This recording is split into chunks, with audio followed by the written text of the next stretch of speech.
Hello and welcome to the Hot Shop. My name is Emily. I'll be the MC for the day.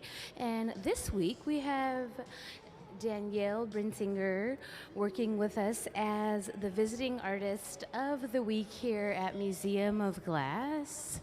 So, currently this morning, for most of the day, we'll be pulling Marini, and Marini is pattern that has been like laid and sandwiched into the glass to create an image when cut in cross section.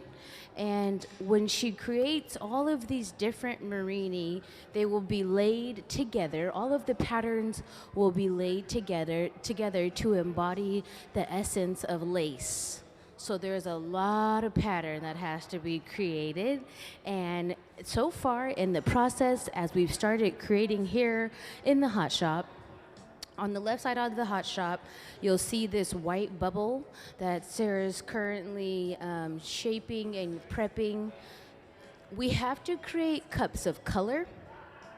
So the color will then be able to be laid in the pattern. We'll then stuff it with clear or with glass that has color and clear, and then we stretch it out like super long. So that's always really fun to watch. It kind of reminds me of making like stretching candy. Stretching sugar, and then cutting it into those little pieces. Can we see a Marini diagram or an image of Marini? Okay, so after they cut the Marini in cross section, it'll reveal patterns, and the patterns can be laid down and melted together to create a final work. Can we see Marini like the Dick Marquis teapot? So when you roll up Marini, it'll then create all of this intricate detail on the surface of glass. My name is Emily, and if you guys have any questions, feel free to ask and I'll be happy to answer your questions. As they're working here in the hot shop, they'll work in and out of the reheating chambers in front of the benches. Can we see the glory hole diagram? So these reheating chambers are powered by natural gas and forced air. They're used to reheat the glass to keep it from breaking, and they rest at 2,300 degrees during the process. And then they'll go back to the bench and use special tools designed for the process to stabilize the glass and to shape it and blow it out. Thank you. So we'll start by creating cups of color.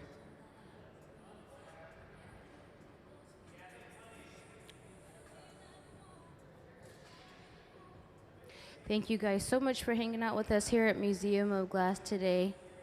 Hope you're enjoying the sun. And again, if you have any questions, feel free to ask.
So now they transfer this bubble off of the initial blowpipe to open it up to make it a functional cup of color. So now he's going to start to open up the mouth of the piece nice and wide.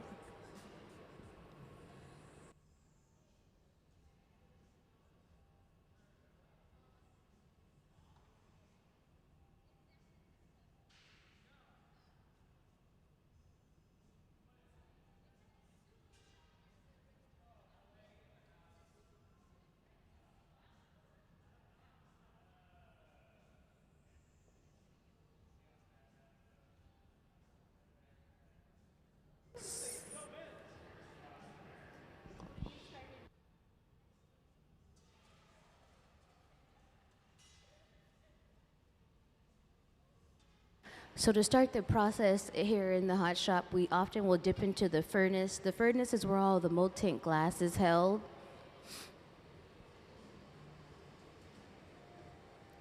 Dipping into that furnace here is like dipping into a jar of honey. Can we see the furnace diagram? So the furnaces are powered by natural gas and forced air. They run 24 hours a day, 7 days a week, and they can hold up to 1,000 pounds of molten hot glass while resting at 2,100 degrees. So you'll see he has an additional rod. He's going to gather up enough glass to be able to fit into that color cup. Thank you.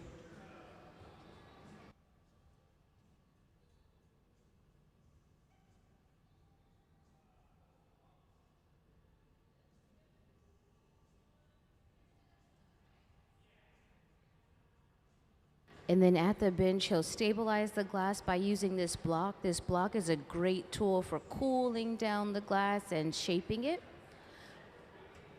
We have to gather up just the right amount of glass to be able to fit into that little white cup.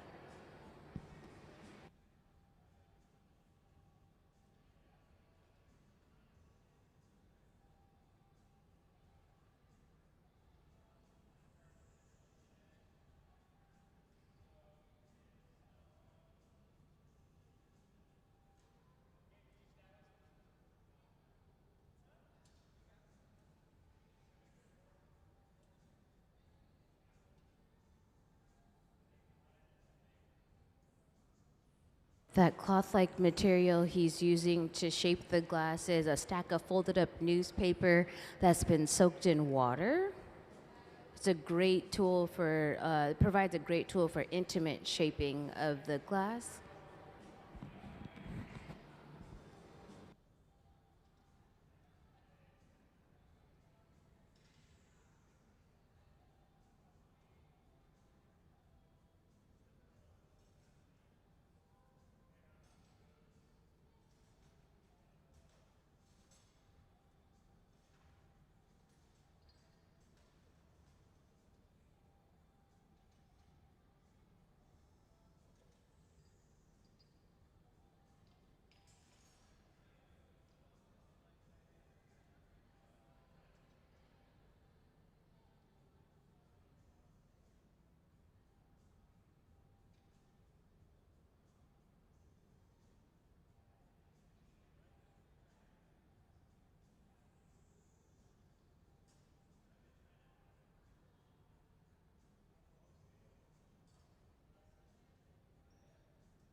So our visiting artist, Danielle Brensinger, is a contemporary glass artist, instructor, and fabricator whose work investigates craft, form, and narrative through glass and mixed media. Can we please see some of Danielle's past works?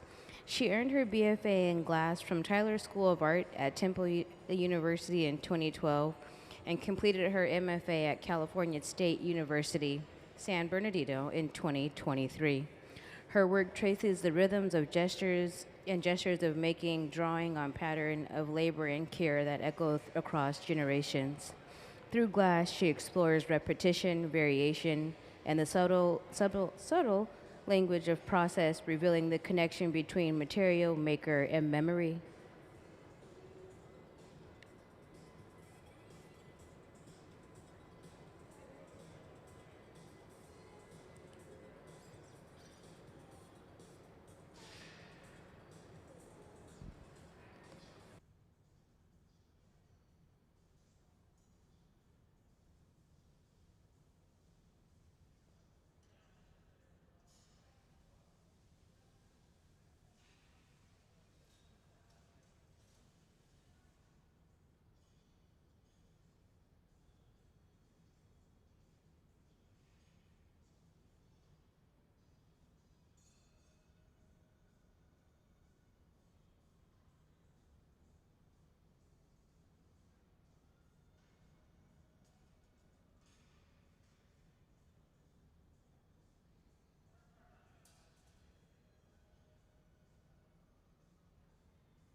So as he reheats that glass, he cut it in half and he placed the two pieces side by side. Creating pattern in Marini, it takes a lot of time and attention to detail. So he has to go back into the reheating chamber to get it nice and hot so he can melt it together. So currently he's just smashing it together.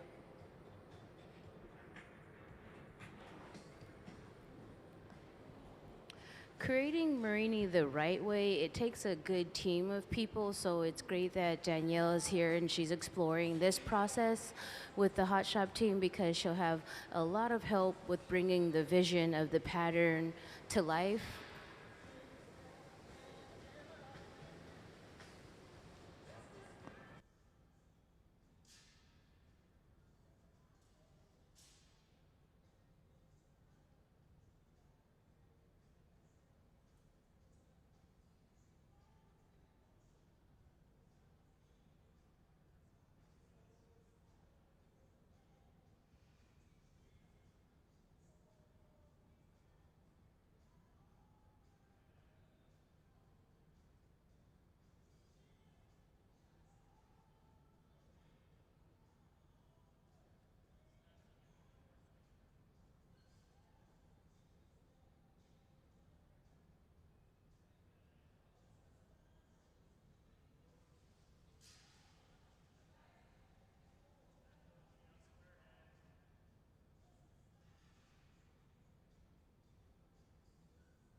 So to pull out the marini, where he's gonna stand up above, and then we're gonna stretch it all the way down to the ground.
So whenever we make things here in the hot shop, we have to put them away to cool down overnight. So, oh, well, we'll just rest it on the ladder for now.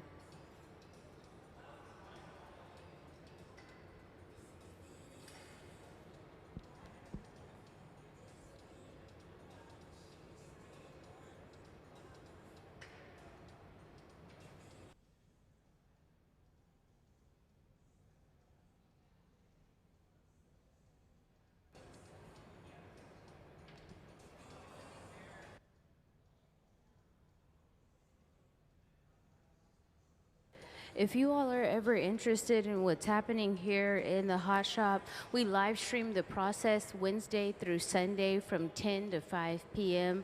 So you can always get onto our live stream at www.museumofglass.org to be able to see what's happening under the hot shop tab. And then always mark your calendar for third Thursday. Every third Thursday here at Museum of Glass, we're open from 5 to 8 p.m. free to the public. And that's every third Thursday. We'll have the Hilltop artists, youth artists demonstrating their skill sets here on the hot shop floor. Hilltop Artists is a local organization designed to enhance the lives of the youth through the medium of glass. And then April 18th and 19th, we'll be celebrating 420 different art through a joint venture. Different artists from around the area will come and demonstrate how they create pipes, dab rigs, and bongs here in the hot shop. So be sure to get onto our website and subscribe to our newsletter so you know about the different events and activities happening here at Museum of Glass. I have an example of what Marini looks like here down in the hot shop, of what Marini looks like when it's cold. We are creating pattern in glass. This pattern will then be laid together to look like lace. So we're going for a lace, all the intricate details and line work of lace. So be sure to look a little closer here on the podium at what Marini looks like when it's cut down after you pull it out and reveals a pattern in cross section. Oh, there on the big screen, you'll have some examples of Marini also.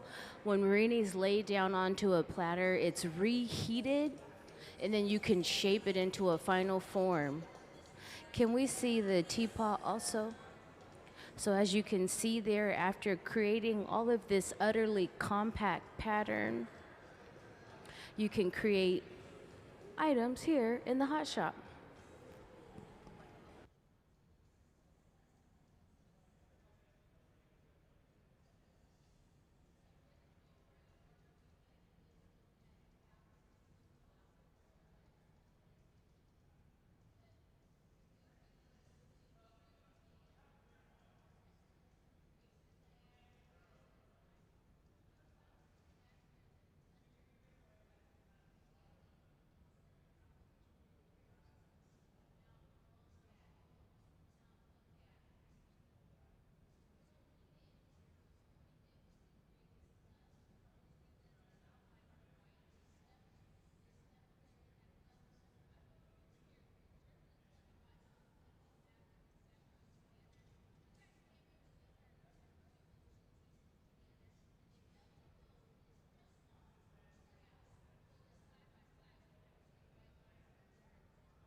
So today we're creating cups of color to then be able to stuff it with glass to stretch the glass out. It's just a part of the process when creating Marini King. And Marini is patterned, so it's colors that have been stacked and sandwiched together. And there's a final design. There's some better design there on the podium. And so this process consists of first, she gathered some glass from the furnace and she blew into the end of the rod to create a bubble. That bubble is the void in the cup that we're creating. And now Trent will heat up some color and lay it over that clear bubble because we have to add color to the process. We don't have furnaces with color, so we can apply color in various ways, and this is one way to apply color to the surface of the glass, which is heating up color bar and laying it over a clear bubble.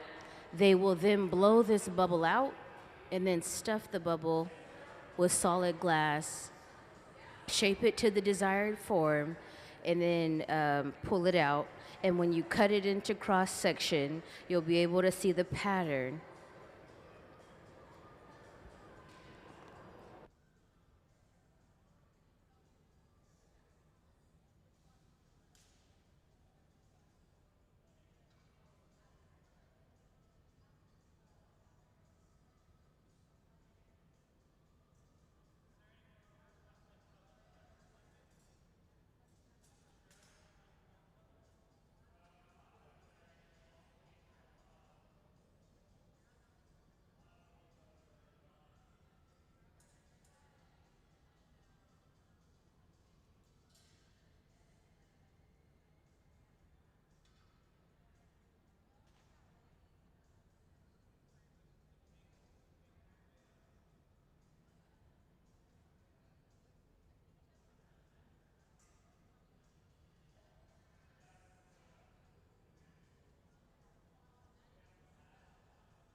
Once she shapes this color overlay into more of a cup-like form, they'll take it off of this initial blowpipe.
So as he goes into the in and out of the reheating chamber, he'll heat this glass up so he's able to create it into one log. The reheating chambers here in the hot shop, they rest at about 2,300 degrees during the process.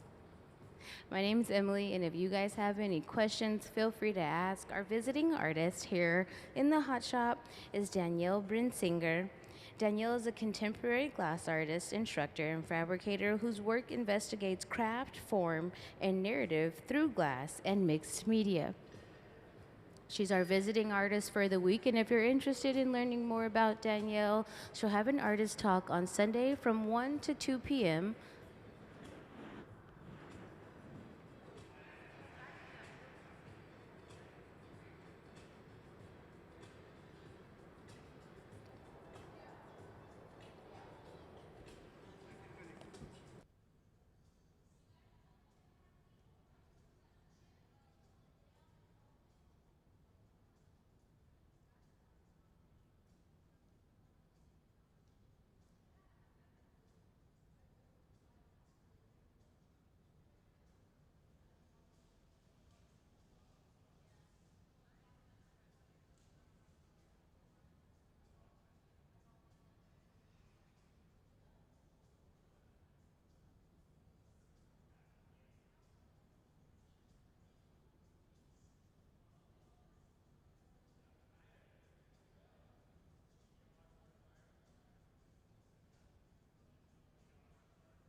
When they're done shaping the glass into the desired form, they're going to stretch it out.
So now we'll stretch it out. This cane is once it's stretched, it looks like it's all one color, but when it's cut into cross section, you can see the pattern within the glass that they already kind of sandwiched together.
So when we take this cane, this marini from off of the pipe there, we'll place it into the annealing oven where it'll cool down overnight. They're just observing the pattern that they just created. Whenever we make items here in the hot shop, they have to be cured in the oven to prevent shock. Danielle Brensinger is our visiting artist here for the week, and if you'd like to learn more about her, on Sunday from 1 to 2 p.m., she'll have an artist talk. Can we see some of Danielle's past work? Danielle's work traces the rhythm and gestures of making, drawing on patterns of labor and care that echo across generations. Through glass, she explores repetition, variation, and the subtle language of process, revealing the connection between material, maker, and memory. Based in Los Angeles, she co-runs Second Best Studio, producing work for artists and designers while advancing her own practice.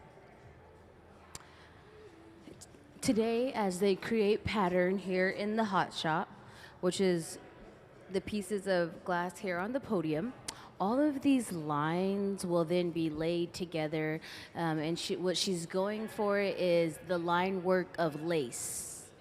And so when she's finished pulling out all this cane, she'll lay all the pattern together and then create whatever she would like as a finished design.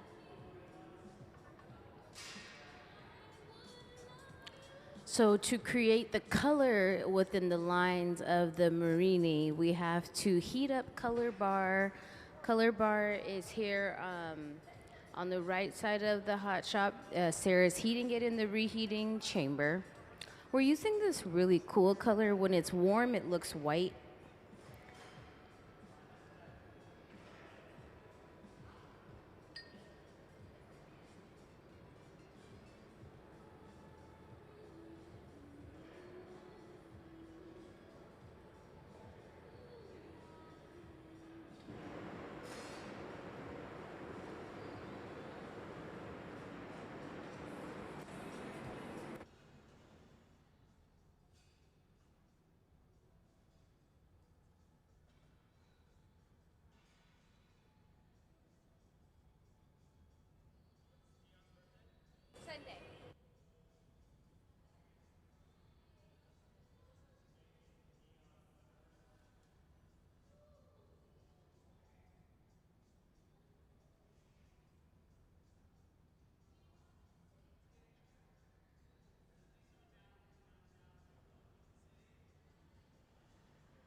So she's gathered up some clear glass out of the furnace and blew into the end of the rod to create a bubble.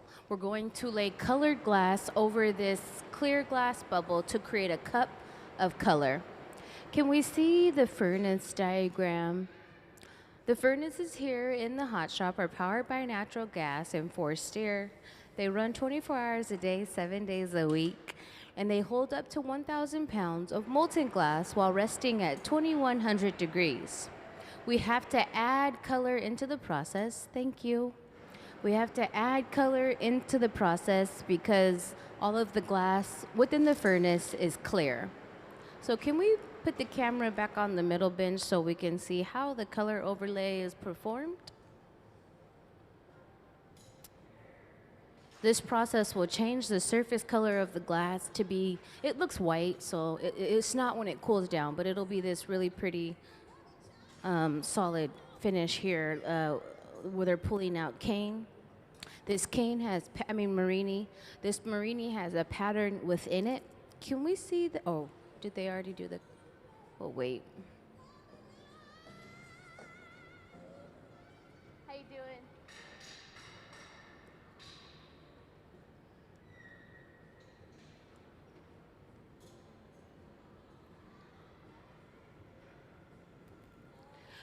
Can we see the Marini diagram?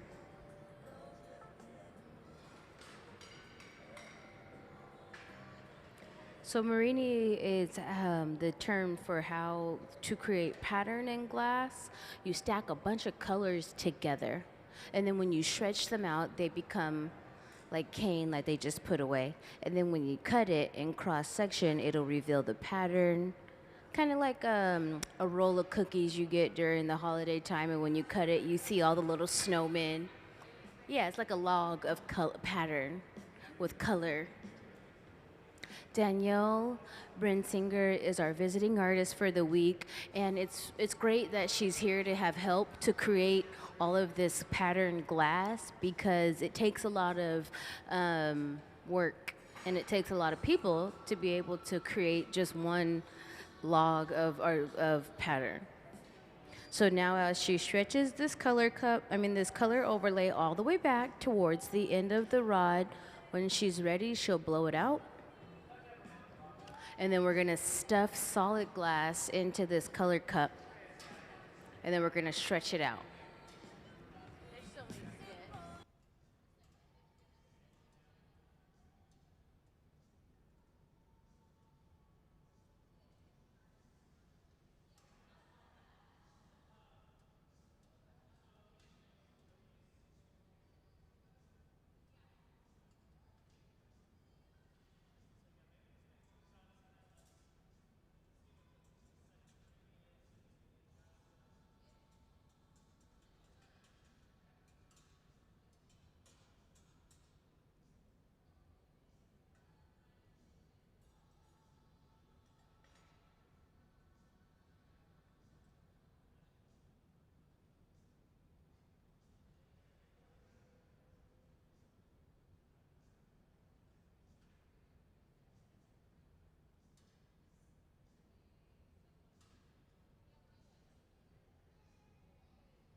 So our visiting artist program is designed for artists to come and work in this studio as well as with the artists.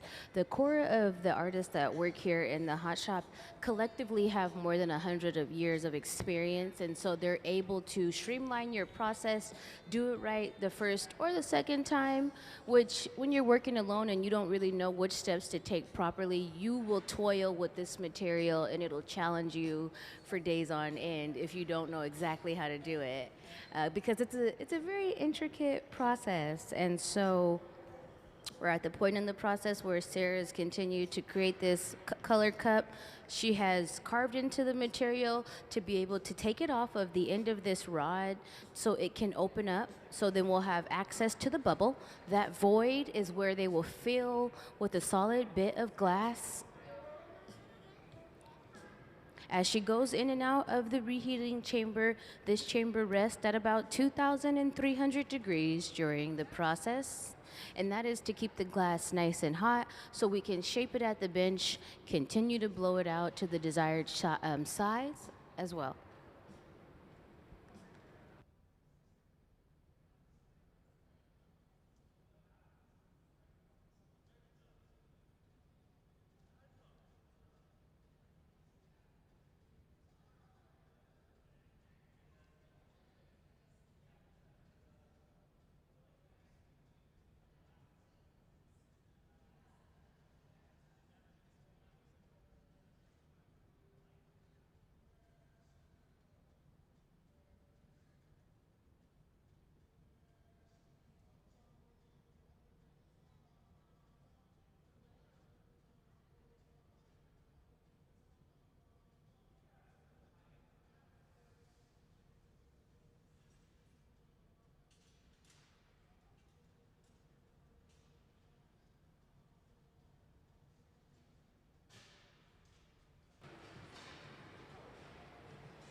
Hot glass likes to stick to hot steel, so heat up that steel rod. Steel's not the best conductor of heat, but it will get a little warm, so they're able to cool the pipes down. But it's ideal for this process because that glass is about 2,100 degrees within the furnace here, but it doesn't travel down the rod.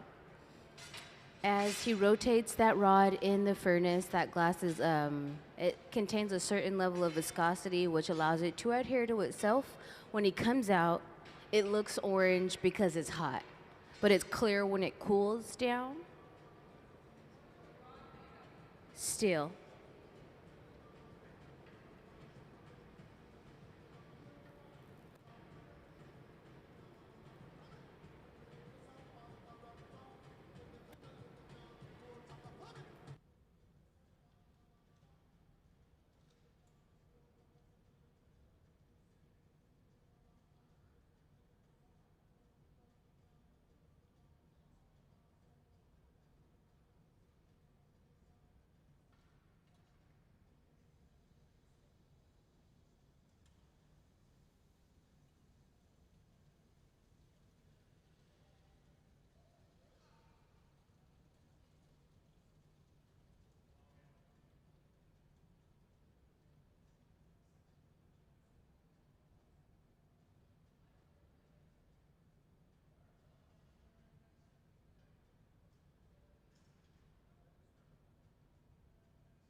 The glass starts out super duper molten, super sticky.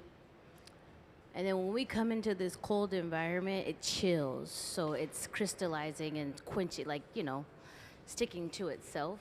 I think that's one reason why it stays on the rod because it's chilling down so rapidly.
So now that he has cut the log in half and he's placing it side by side, he's going to smush it and sandwich it together.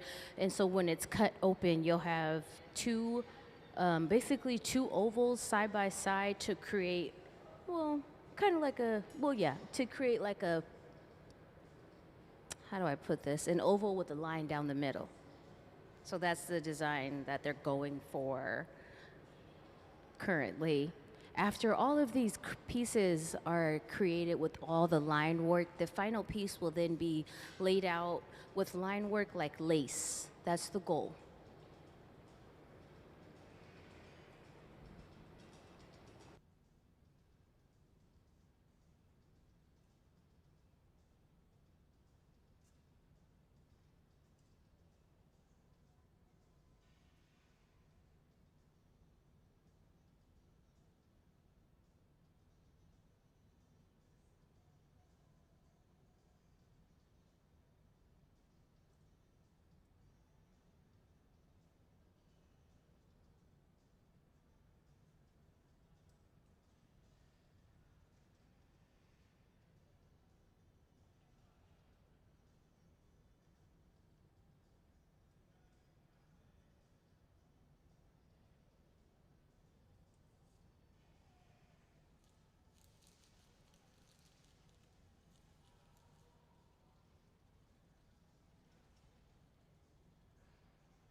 So to add color into the process, we have to create a cup of color. This cup of color will create the lines when you cut the glass into cross section. So what we're doing now is heating up color bar, and then once they lay the color bar over the clear bubble, it'll create color in the surface of the glass. Color bar is just these sticks of color. All of these lines will later be comprised into a piece that looks like lace. That's the goal for Danielle idea. It's all orange only because it's hot. When it cools down, it'll go back to the original color. As they go in and out of these reheating chambers here in front of the benches, these reheating chambers rest at 2,300 degrees during the process to keep the glass nice and hot. You can see some of the final pieces that were already pre-created of line work on the podium here. It's small, so you have to come a little closer. Can we see the Marini diagram? So Marini is a bunch of colors of glass assembled together and stretched out. When you stretch it out, you cut it, and in cross section, you can see the patterns of color that you laid together. Kind of like when during the holiday season and you get that log of cookies, and then when you cut the cookies, you can see each little image on the cookie. And then can we see the Marini laid into glass and shaped into a form? So there on the big screen, you can see one way that they've created objects with the pattern.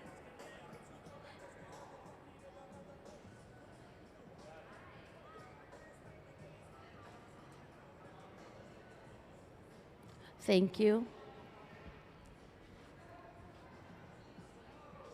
There's always things happening here at Museum of Glass. Wednesday through Sunday, every Wednesday through Sunday, we live stream the process at www.museumofglass.org. So if you're ever wondering what's happening under the cone, be sure to log on to our live stream and you can watch. Every day we're creating something different. And then every third Thursday, we have Hilltop artists, youth artists come out, and we're open free to the public from 5 to 8 p.m. The Hilltop Artists is a program designed to enhance the lives of the youth through the medium of glass. They start working in glass as young as 12 years old, and then they come onto the hot shop floor to demonstrate their skill sets. And this month, we'll be celebrating 420. So April 18th and 19th, we'll have various artists from the Pacific Northwest come down onto the hot shop floor and demonstrate their skill sets. They'll be creating pipes and dab rigs and bongs here in the hot shop. This is often a certain type of glass creation that's looked over due to what they're making, but they are a very large culture here in the glass community in the Pacific Northwest. So we're taking a moment to highlight that process. Different artists will bring torches. Pipes are created on a torch. So they'll bring torches and they'll create here tabletop glass on the floor. So be sure to subscribe to our newsletter to learn about the programs that are happening, the workshops, and the experiences here at the museum.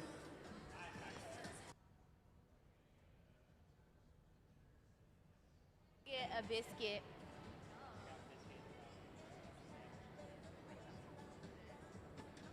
How old are you, Derek? 4? And how old are you? 8? Sweet. I have a daughter. She's 8. Yeah? Yeah. Where's she at today? She's at daycare with the kids. She has spring break too. Yep, she's on spring break too. Are you guys going to go to any other museums in the area? Don't think so? What you guys do? Did you just come through here to the house? We could give them the cards. Maybe if you guys want to go to other ones, we can give you the cards.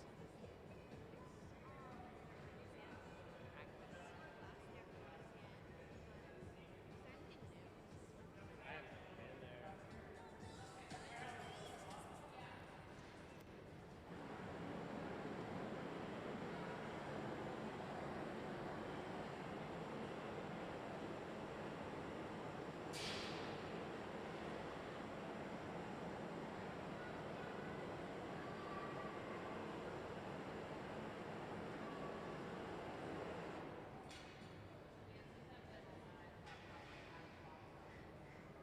Are you guys going to go to lunch? I don't know. Maybe. I'm down for whatever. That is going to trip somebody.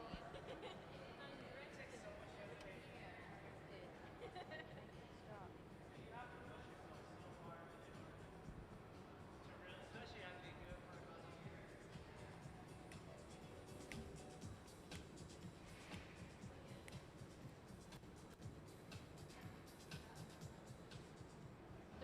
stretch it out over there.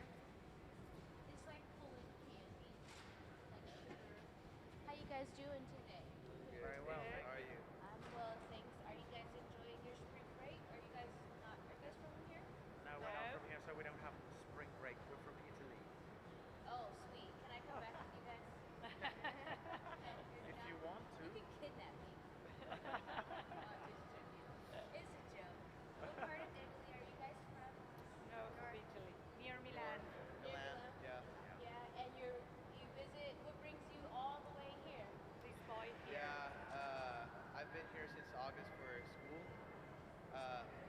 So like I'm an exchange student, Oh, okay. and they're visiting from What Italy. school are you at? Stadium. Oh, Yeah. okay. I thought you were in college. Oh, Oh, yeah, sweet. yeah. That's a cool school, right? It is. I know it's It is. big. It is. That high school is way bigger than my high school. My high Where did you school go? is little. I went to Bellarmine. Okay. Yeah, way tinier than Probably, yeah. Stadium. But my siblings went to Stadium. Oh, that's cool. You having a good time so far? Yeah. Yeah. How much sweet. longer will you be here? Leaving in on the 17th of June. Oh, okay. Till the end of school. Yeah. Yeah. Well, I hope you've had a great time so Yeah. far. Yeah. Yeah, thanks Thanks. for visiting us today. Thank So you what very grade much. are you in? Seventh? Yeah. You're going to be an exchange student too? One day? You're going to go there? I hope so. Okay. We're not ready yet. Yeah, definitely. The time, it I'm comes not ready. quickly. Yeah. I know. I don't know. I don't know if I can send my daughter to a different country for high school. But I think it's good, you know? It is. Yeah, they learn. And this is a safe place. Very safe. Yeah. Very Yeah. family oriented space. Yeah. It's a very safe. Good place to pick to exchange. Yeah. Did a good job. And Washington State's so good too. It's a good. It feels like so.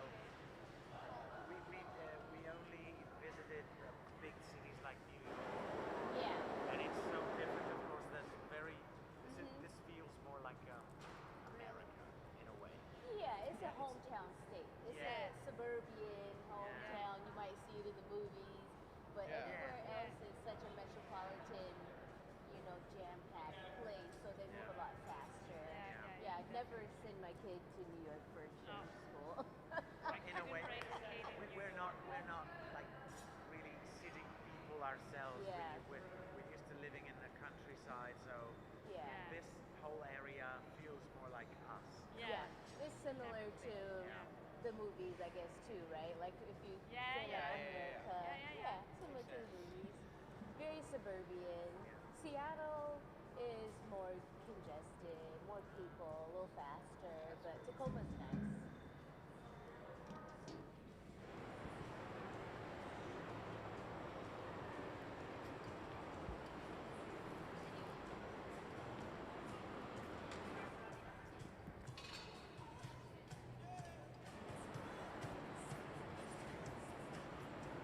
You didn't make something cool?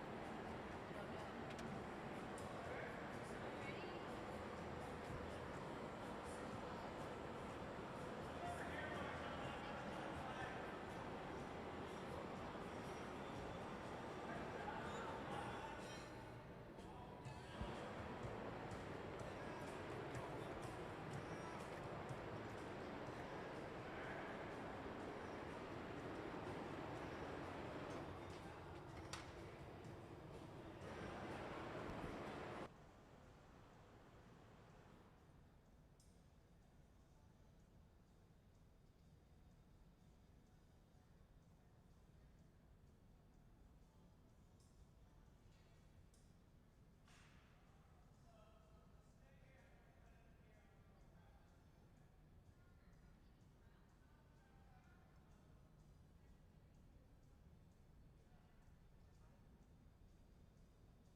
Welcome to the Hot Shop. For those of you who are just joining us, we're creating pattern here on the Hot Shop floor.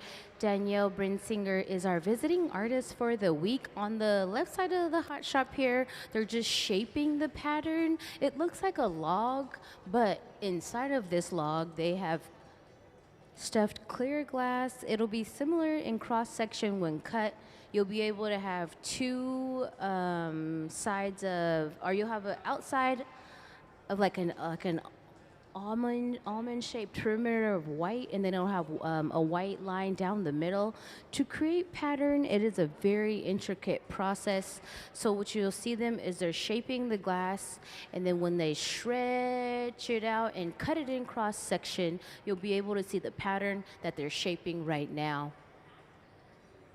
Danielle Brensinger is creating all of these different tiles that'll be laid on a platter, and all of the line work will have the essence of lace. So that's the goal for creating tiles. As they work in and out of these reheating chambers, these chambers rest at 2,300 degrees during the process to keep the glass nice and hot. My name is Emily, and if you all have any questions, feel free to ask, and I'll be happy to answer your questions.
So now that they've opened up this little cup of color, they'll stuff clear glass into it and then stretch it the same way that they've been stretching the Marini on the left side of the hot shop.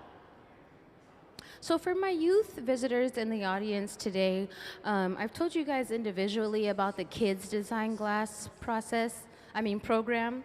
This is a program that we've created for the youth. As long as you're 12 and younger, be sure to submit a drawing. And if your drawing is selected, you'll be invited back. It's a contest that happens once a month. A monthly winner is selected. You'll be invited back to the hot shop with your family to watch your submission be created through glass. One piece will stay here in our permanent collection, and another piece will go home with you all. So for my youth visitors, can we please see the Kids Design Glass video to learn a little bit more about the program?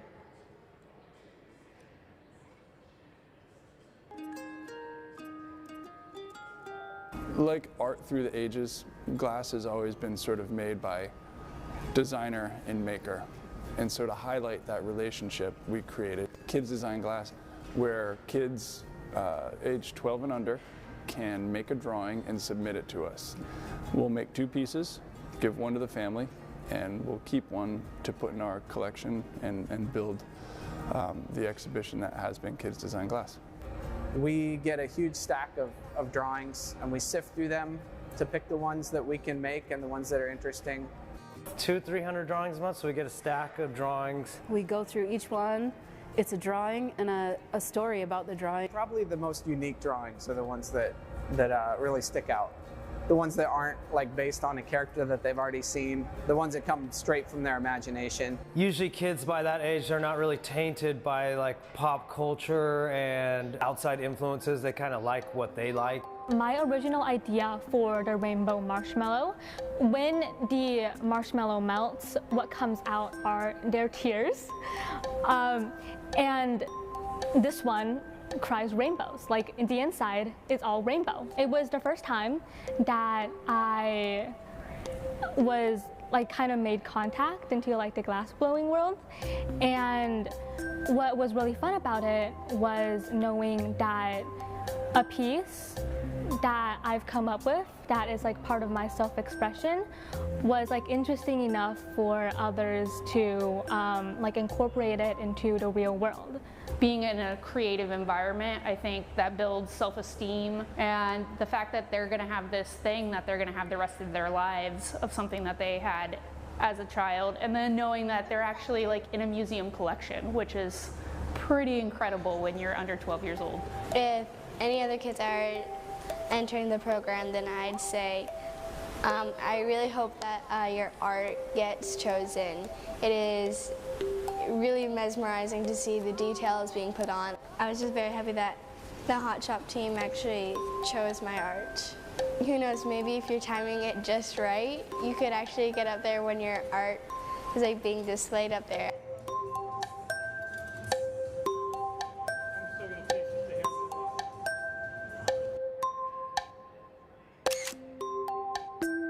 For 20 years, I've made some wild things.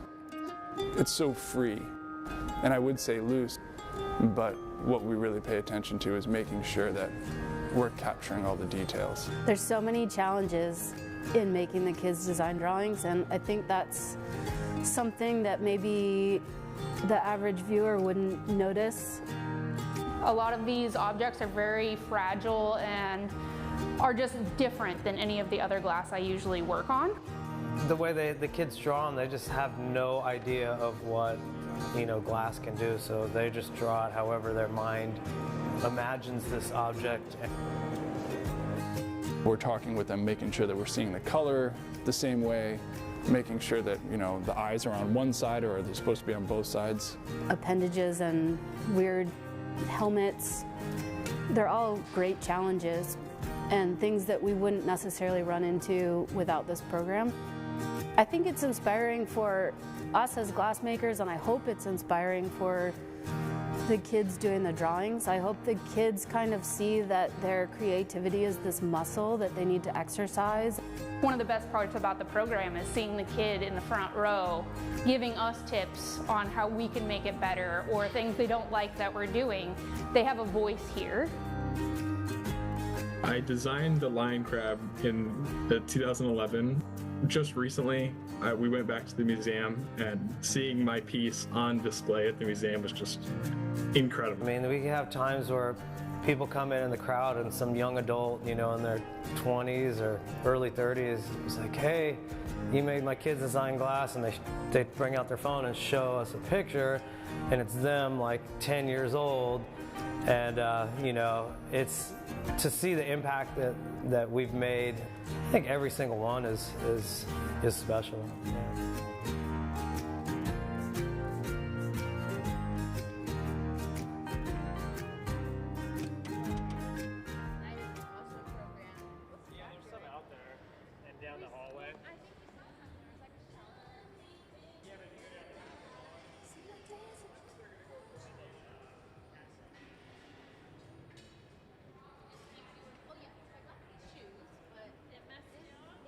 Too pinchy. I like that color. That's a good color.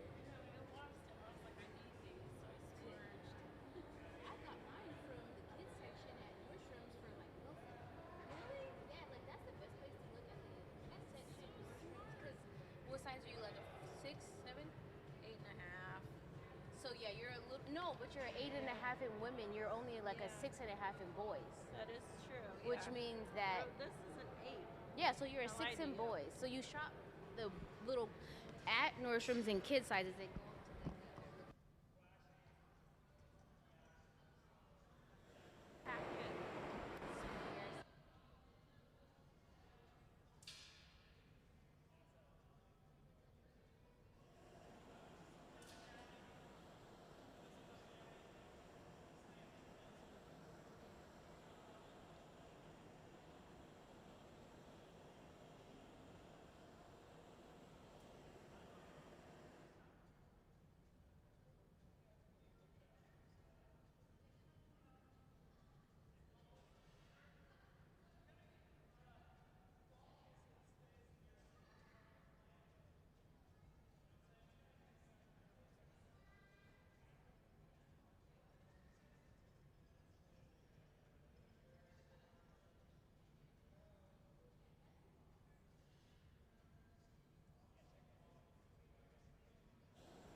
So they just stuffed the clear gather of glass into a cup of color. The color will be visible around the perimeter due to it being stuffed. So we're going to make a pattern of glass similar to this piece here. And this is how the color, it gives us the line, which helps create pattern in the glass. We are creating Marini. Marini cut in cross section will give us a bunch of different patterns. Can we see the Marini diagram? Marini is how we get color, lines, and patterns in the surface of the glass.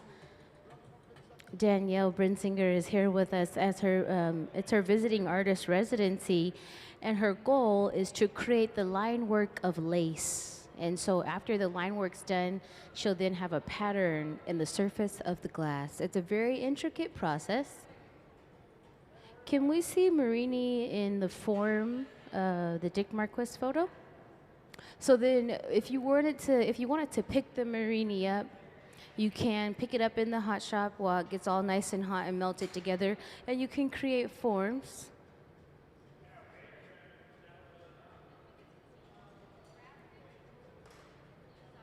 Thank you. As they go in and out of this reheating chamber, the glass, it glows orange only because it's hot. The reheating chamber keeps the glass nice and hot. It rests at about 2,300 degrees during the process.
So when he dips into the furnace, that's where all the hot glass is held. The molten glass within the furnace rests at about 2,300 degrees. It's powered by natural gas and forced air. This furnace runs 24 hours a day, 7 days a week. They're just disconnecting that pattern. Then they can stretch it out.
Around the 1 o'clock hour, we will take a lunch break and then we'll come back and do it all again, but around 1 o'clock. So not until they're done with this piece, and then we'll go for 1 hour and we'll come back and work again until 5.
So now that they've stretched out the cane, when they cut it in the Marini pattern, when they cut the cane in cross section, they'll be able to see the pattern that they have sandwiched all together.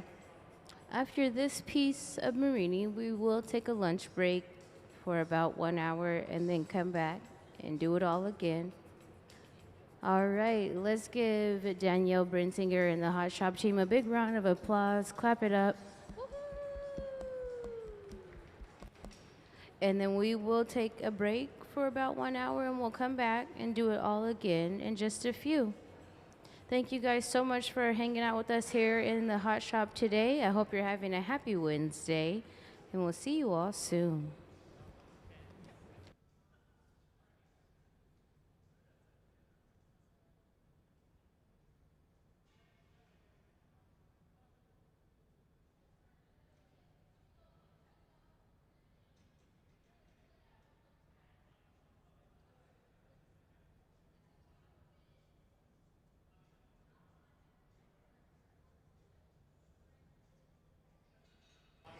We'll actually pull out. Can we go back to the hot shop floor? Sorry about that, guys.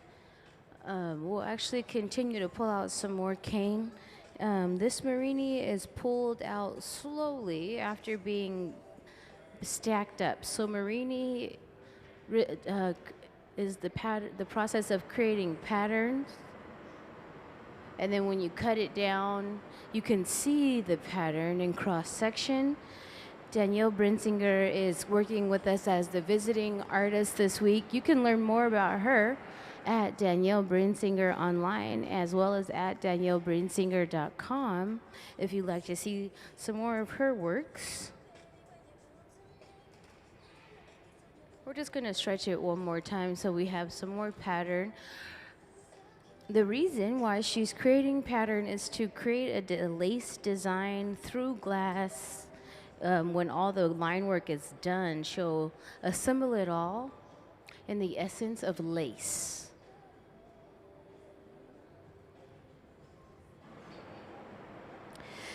Danielle is a contemporary glass artist, instructor, and fabricator whose work investigates craft, form, and narrative through glass and mixed medium. She earned her BFA in glass from Tyler School of Art at Temple University in 2012 and completed her MFA at California State University in 2023.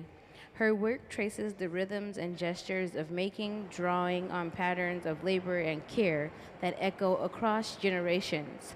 Through glass, she explores repetition, variation, and the subtle language of process, revealing the connections between material, maker, and memory.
My name is Tarika Waters, and I am originally born in Richmond, Virginia, from the DMV, DC, Maryland, Virginia area.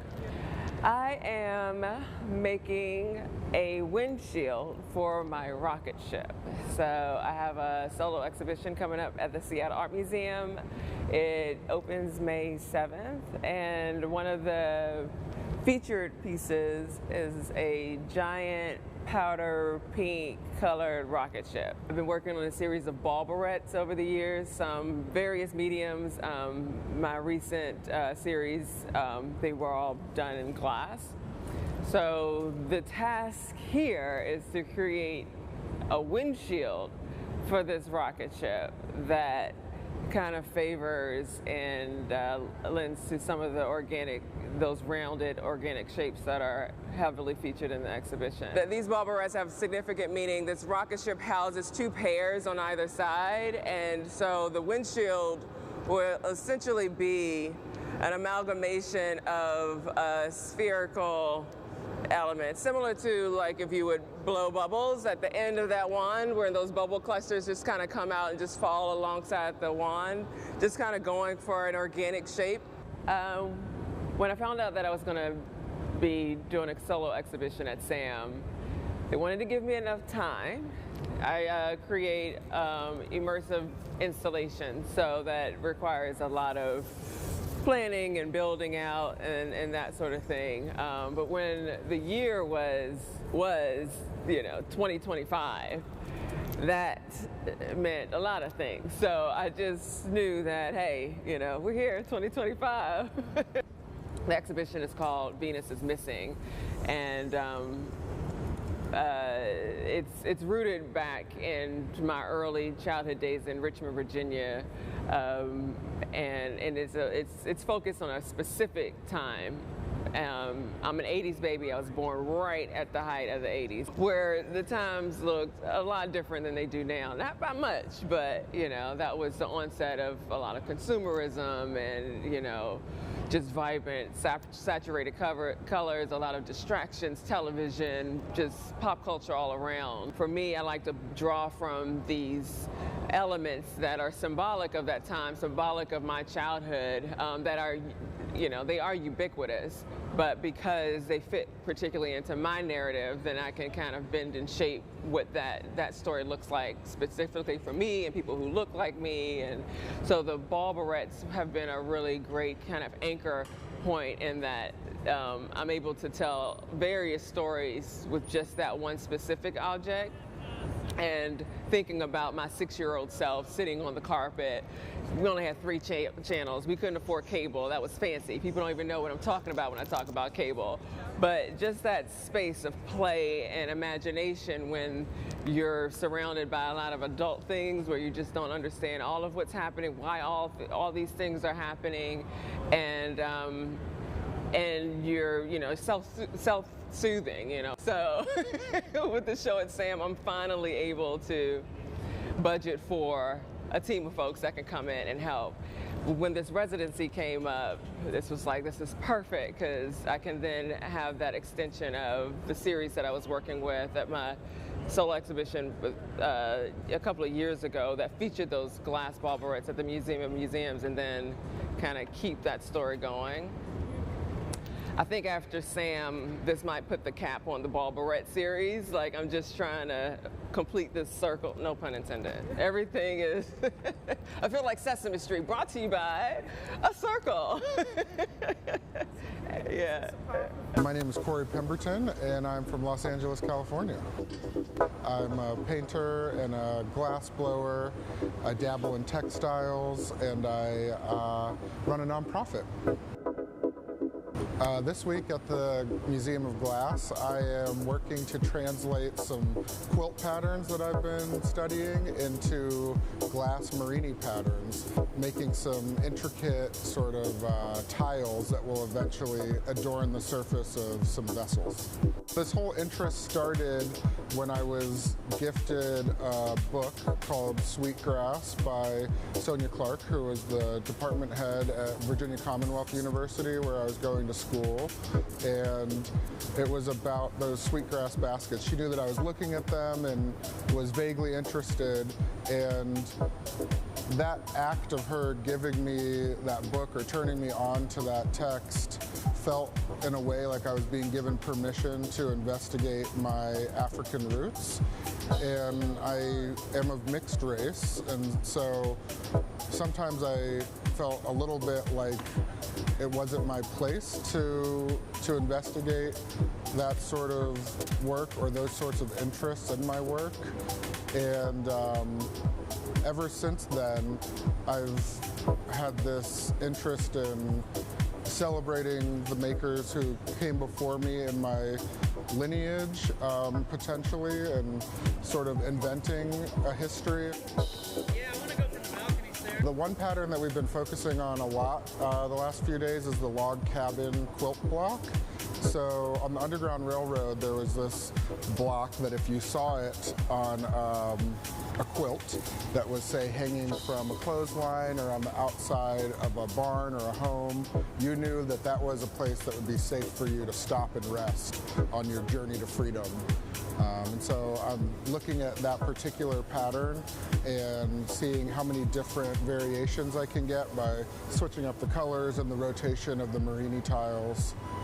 I also have a painting practice, so I do a lot of portraits and interiors of people who have historically not been included in the conversation in galleries and museums in terms of historical portraiture, people whose bodies fall outside of that, and who are typically depicted in moments of trauma or being extraordinary. I try to show people just existing. It's just been a really amazing opportunity already. We're only halfway through, and you know, I knew it would be special to have this amazing team here at the museum work on my designs, but there's all these little things I didn't anticipate, like how the work and the designs would develop with the minds of all of these craftspeople. You know, they're not just technicians, they all have their own background in art and in craft that is informing the stuff that we're making this week. And so yeah, I'm gonna leave with a lot to mull over and expand upon, so I'm really excited about that. I've got a lot of things sort of on the horizon. One particular opportunity that I'm really excited about is an exhibition at the Mint Museum in Charlotte, North Carolina. I'm also doing a lot of work through the nonprofit Crafting the Future that I co-founded and am the director of. We have an event series called Better Together. The last time I was on this hot shop floor was for the closing demonstration for the Tacoma Glass Art Society conference. We've got one coming up at the end of this month, actually, at the Pittsburgh Glass Center.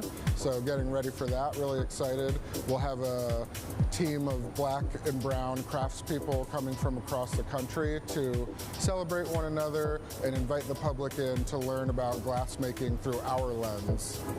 So those are a couple things that I'm really excited about.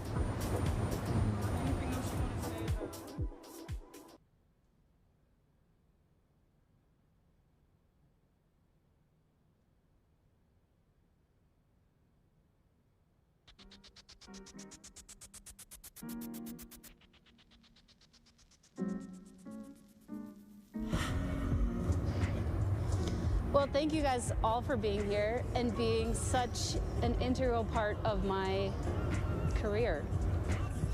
I tried to narrow my focus down to, it's basically two ideas. Stop. Holding. Yep. Do you guys all understand cameo engraving?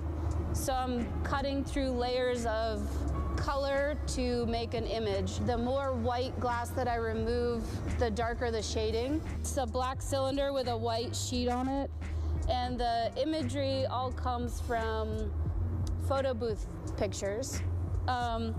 So this is a cameo engraving on a blown form, but instead of just a white rectangle, it's these kind of blobby forms.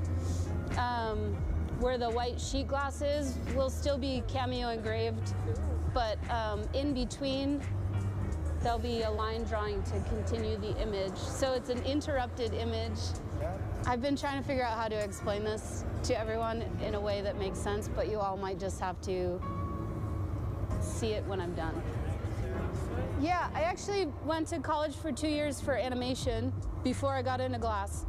And I think that's one of the reasons I'm really drawn to engraving, is it gets imagery that I enjoy drawing into glass blowing. I love the physicality of the glass blowing and the teamwork.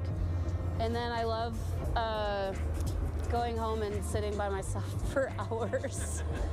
It's really meditative for me to do the engraving part. And then this is like loud and fast, and you don't really have, you have to just react, you know? So this process for me really feels like it kind of encompasses both things, the way my brain works, you know?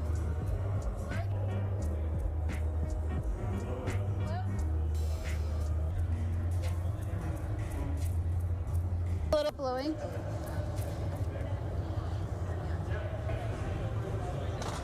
All right, we'll put a jack line in that. Are you okay? Yep.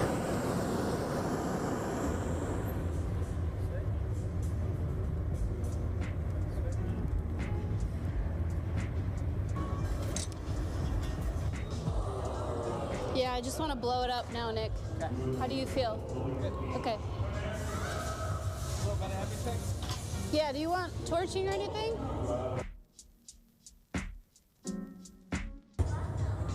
Is that the cerise? The cup? Yes. Yeah, left side.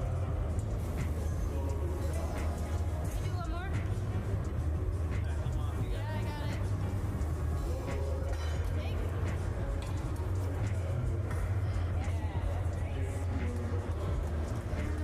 Yay, Sarah, that's a great one. Hi, my name is Benjamin Cobb. I'm the hot shop director and one of the glass blowers here at the Museum of Glass. Originally, I'm from Newport, Rhode Island, and I've been living in Washington State for 22 years. Yeah, I would describe myself as a maker or an artist. I pursued glassmaking in art school as a material, and then I was always interested in the process of glass blowing, the pursuit of sort of technical excellence, sort of a lifetime learner, if you will, and a problem solver. So I like to have all these techniques sort of packed away in my brain so that as I think about what I want to make, I might be able to pull from that to realize my ideas. I spend a lot of time outdoors with my family. We spend a lot of time on the water, fishing, hiking, camping. So a lot of time to take in sort of the natural wonders, as it were, and be inspired by them. Very lucky to have Olympic Color Rods sponsor me this week, and use this time here at the Museum of Glass to experiment with those. And one of the things I've been wanting to try for a while, is layering up three colors. The pieces that we were working on today it's sort of a general leaf shape with a bunch of lines in them to sort of represent sort of that visceral systems that you see in the leaf. I'm not trying to recreate those things, just inspired by it. The microcosm of things that are around you and sort of blowing them up to draw attention to those details. When I first started showing work, I made a variety of things that were sort of based on human anatomy.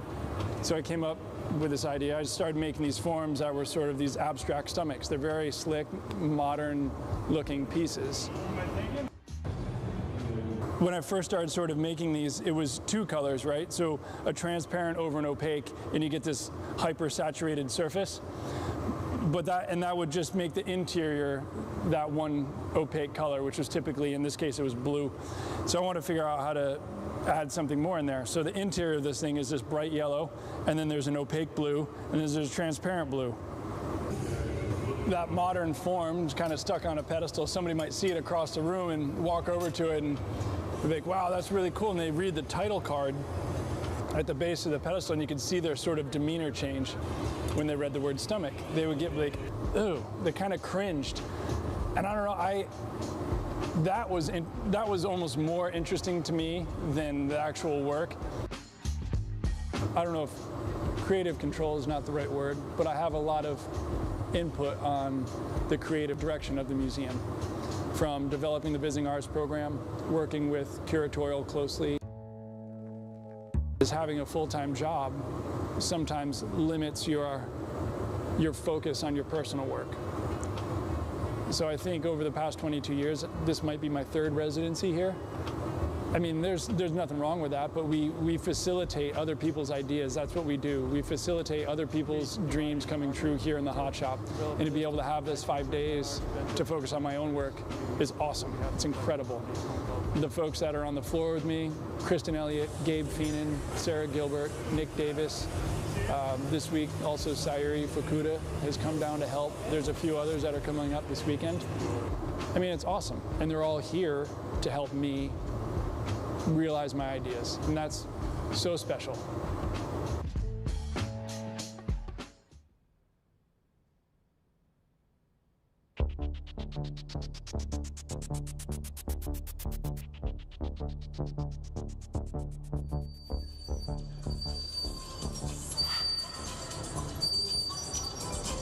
All right, start to go flat, Nick. Yeah, Jordan, push it forward. Stop.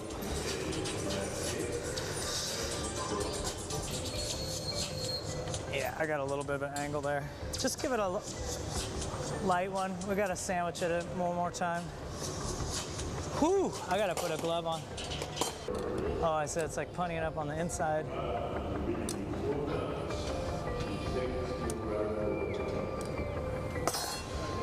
I'm sure it's in like beautiful, you know? No.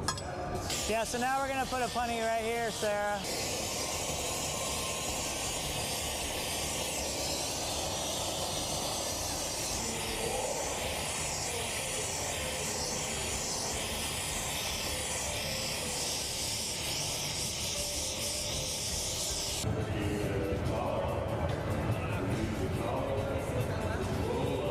Ben, you've worn cargo shorts so long that they come out of style, in style, and back in style.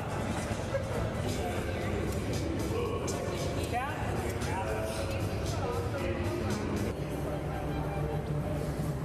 I could have kept it more.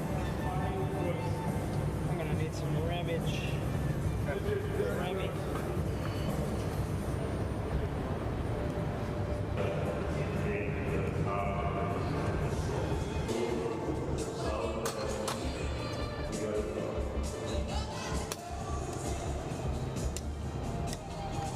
You can call me Nancy.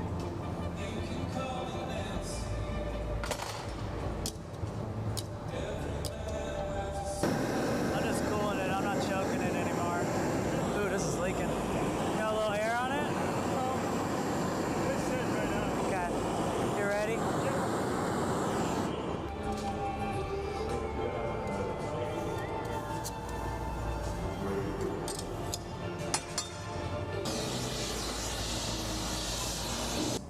Flip.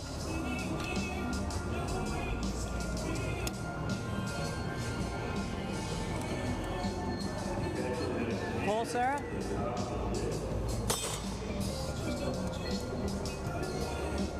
Keep pulling. Good.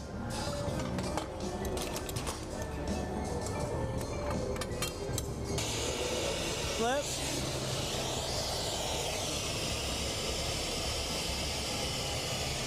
Take it. I got it. To the side. Go up again. To the side. And go this way, Ben. Either way. Nice. Flip.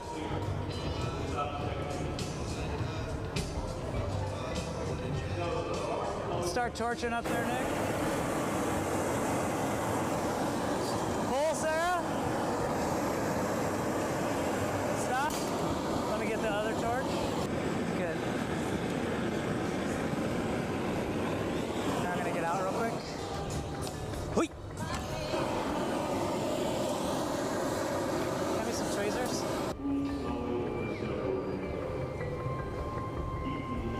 make some small stuff tomorrow.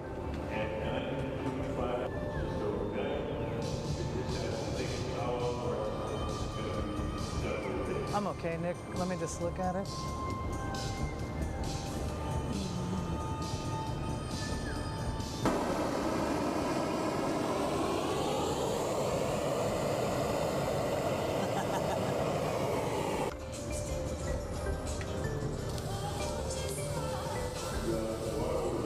How's it coming off? You want it flat or on edge, Nick? Edge. Flip. One more flip. All right, take it.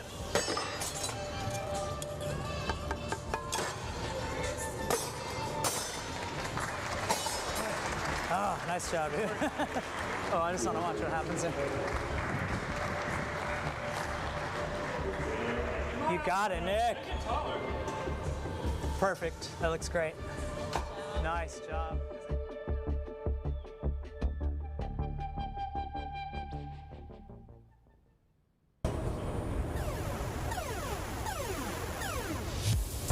My name is Eleanor Anderson, and I currently live in Hamtramck, Michigan, but I'm moving to Portland, Maine.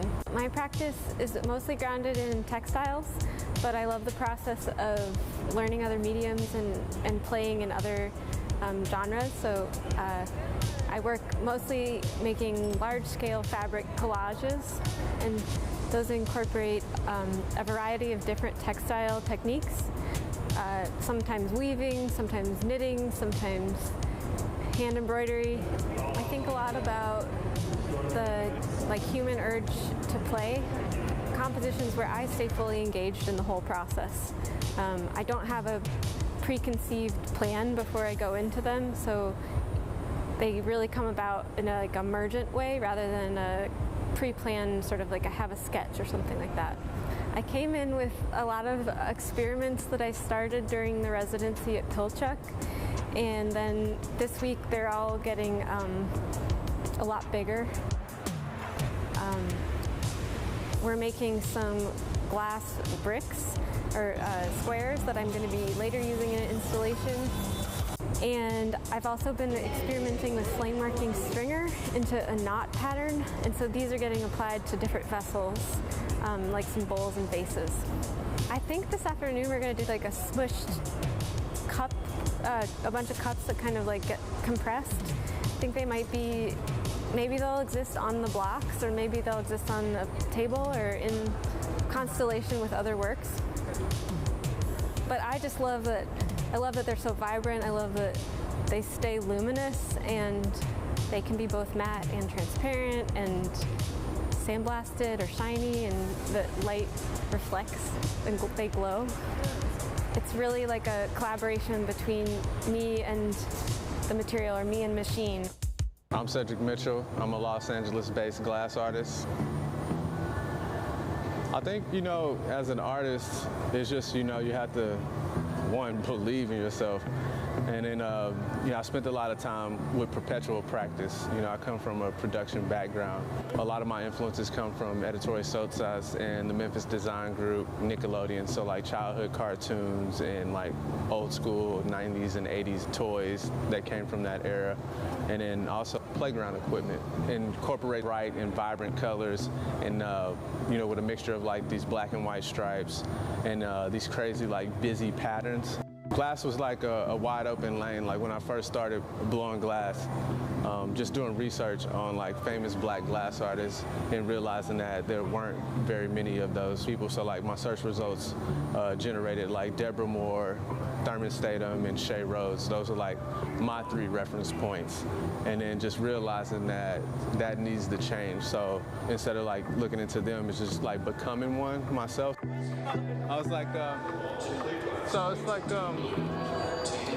It's like a beam. Like I usually like make these really tight, crisp forms and things like that. But you know, I started talking about this thing called the modern funk aesthetic, and then I started looking at my stuff, my work, and it's like it's not funky enough, you know. So like making it a little more funky, like adding like this crazy wild pattern and like some softer type shapes where it's not super crispy and then maybe off center a little bit, and then some elements are still like straight, like it's straight here and straight here, but it's like a little funky in there. And then you're still using like those traditional techniques like Marini and cane, and then the Encalmo technique, but then like trying to make it mine. Yeah. In the background, is that pink or is that opaque? It'll be opaque, so like opaque color. So the first color type effect. And then also like planning to like how can these vessels or these patterns that I'm creating with traditional techniques also roll over into like fashion.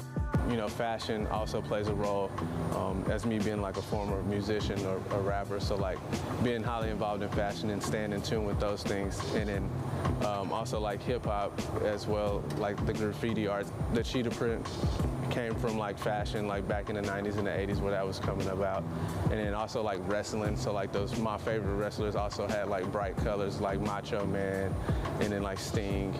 Trying to incorporate some of those things in my work. You know, everything that we're doing is like experimentation, so we've been just like trying new ideas of like shapes and then just, you know, figuring out what the Marinis are doing. They're like in the spaces where they're hot, where the Marini are, they create like this weird like bubbles and things. So it's a little lumpy, like a tortoise shell, which adds to the funkiness and the irregular shape.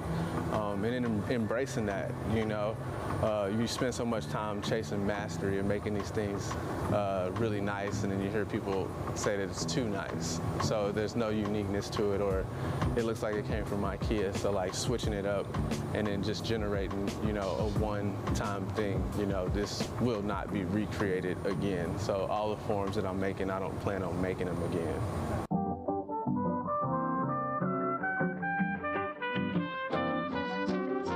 My name is Nate Watson, and I live and work between San Francisco and Louisville right now. I work between disciplines and mediums. I work intuitively and through research. My work is additive. It's changing all the time. The way that I start in the morning isn't the way that I end at night, and so my ideas shift and change. But there's a visual language that I've carried with me for the last 25 years. I try to create a container, and my process is essentially vessels, containers, assemblages. I try to build works or take on projects that deal with those felt things that tend to be a little bit more invisible. I think as an artist, I think of myself sometimes as a translator, and also making things I've come to understand is really healing for me as well, and I think it is for others. Well, the funnel is a shape that I've worked with and around for a long time now, and I just did a little bit of research and kind of looked up that form and that shape and found that it had been applied to everything from universal expansion and the shape of the universe to also data visualization and how people chart issues and things like that. You can segment different parts, their facets and things like that. And for me, it's become more of a metaphor for the accumulation of experience and things, and having those things be focused down to like a point or a moment.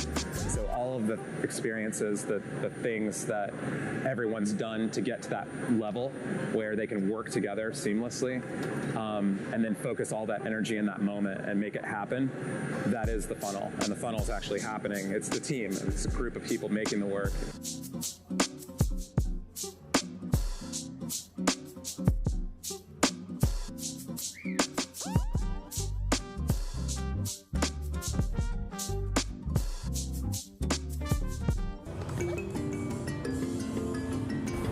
My name is Victoria Amadisa de Melendez. I'm from Philadelphia, Pennsylvania.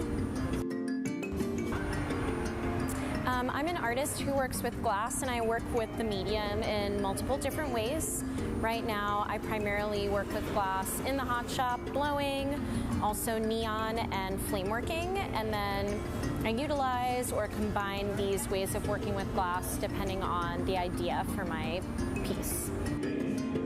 I'm half Puerto Rican and half Persian, so I was looking at a lot of the Middle Eastern glass in Corning's collection and taking inspiration from that. And also my mother was a collector. My mom's Puerto Rican, but she was a collector of American glass and things like, we had objects like that in our home growing up. So, I'm trying to use form as this portal to storytelling and content, if that makes sense. Like today we're working on this Persian candlestick holder from the 13th century, and I want to give it like a bit of a contemporary update, like keep these ideas in our kind of cultural, our cultural consciousness or something. So I've been really inspired by these forms that are 13th century Syrian mosque lamps, and they were always very elaborately gilded and enameled and decorated. So in looking at these historic forms, I kind of wondered what my ornamentation on the surface would be and why. And so here at Museum of Glass, I'm using this stamp that looks like an eye, and for me it's referencing the idea of the evil eye, an emblem that offers the wearer protection from jealousy or ill will. I just feel like it's so meaningful to be able to sit in this bench and blow glass here at the Tacoma Museum of Glass. It's, it's a big stage to be on and a huge honor, and it just feels like something I'm going to remember for the rest of my life, and something that really has brought me joy and a lot of confidence and pride in my work.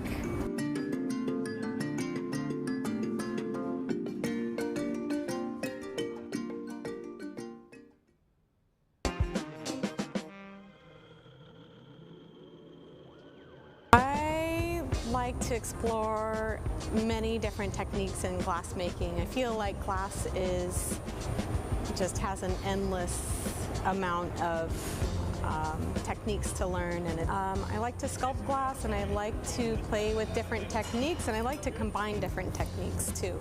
In making the ammonites, they're kind of a challenging form to make. I think that's why I keep making them. It's like maybe trying to find the perfect wave. Yeah, what I like about the ammonites is that it's just kind of a cool index fossil that dates the layers of Earth. So I think it's an interesting idea that makes me think of our past. I feel like in making the ammonites, I started to cut them open and see what was happening on the inside. So I felt like what do I really love from that?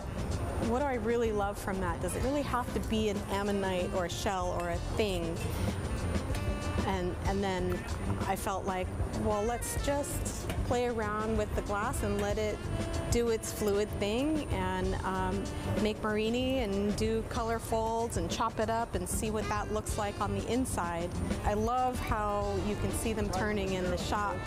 It's flat as it's been cut through or something, and on the other side you have this beautiful pour surface.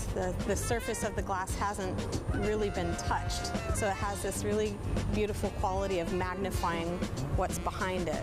So I just want to see both of those sides. So I need to figure out a way to display those.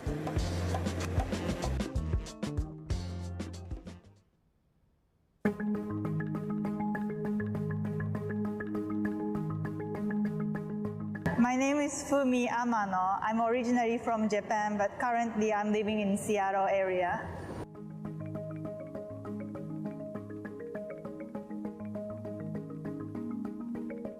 It's my first time doing the visiting artist program here, but when I moved to the US in 2013, I was in Seattle and helping lots of glass artist friends. So because I really wanted to experience in glass studio, so I was kind of helping lots of glass artist friends in this hot shop as well. I was assigned to make a sculpture with glass for a new concourse C at SeaTac Airport. So I'm working with the museum team to create lots of rondelles for that sculpture.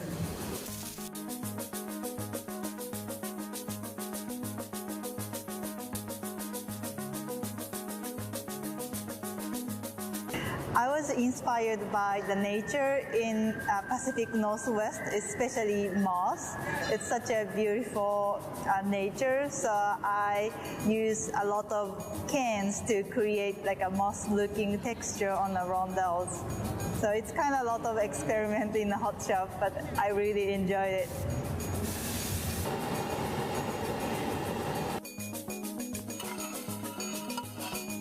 Yeah, I can't wait to make rondelles with it. It's a kind of like a patient time, like, you know, pulling cans 1 day, 2 days, all days. But, you know, after that, we can just roll up and making lots of rondelles. So I can't wait to do that.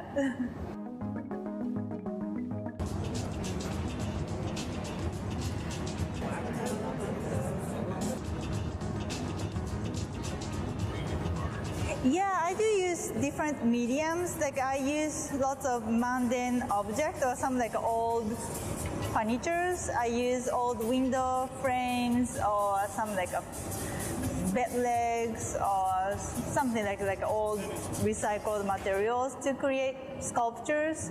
And also I really like to make large-scale installation and sculptures with different materials. I was drawn to glass blowing at first.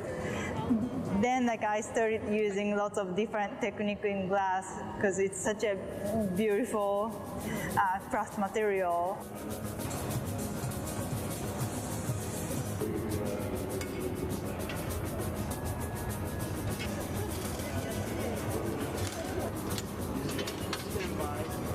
Yeah, it's so satisfying to see like a really good glass artist like manipulating glass so smoothly. It's so satisfying to watch.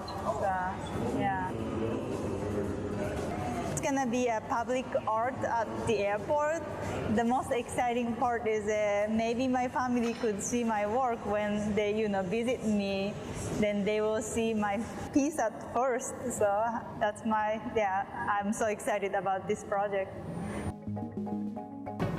Yeah, I really enjoyed it. Like, I see a lot like rondelles we made yesterday. Like, it's kind of like an experiment. So because I'm trying to make rondelles with kind of like a texture look like moss, it's a kind of challenging for us, like how to make and how it would look like as a result on the rondelles. So I really like how it turns out. Like I have a lot of designs on the paper, but you know, working with materials, that would change a lot how it would look like in, you know, real glass. So I really enjoy the kind of like a conversation with the material. Okay, I want to do this, and the material answered. So now I see the answer, and now I have to, you know, go back to the material, what I'm gonna do. So I really enjoyed that conversation with material so far.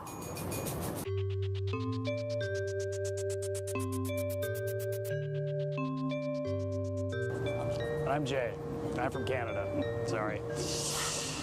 I am super excited to be here. I was super surprised and delighted when I got that email. So they just have all these gestures that we can then play with the forms. So like this one might have this kind of at the bottom here. It looks like it's kind of like sliding on the floor or melting.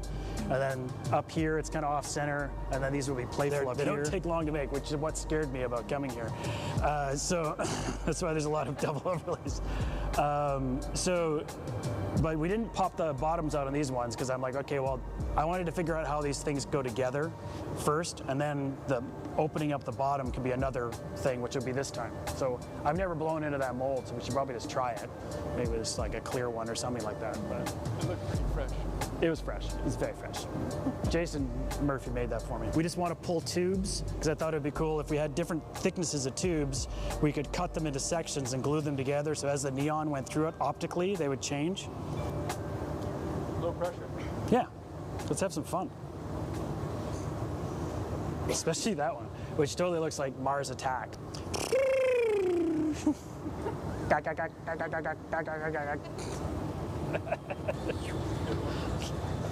That's where,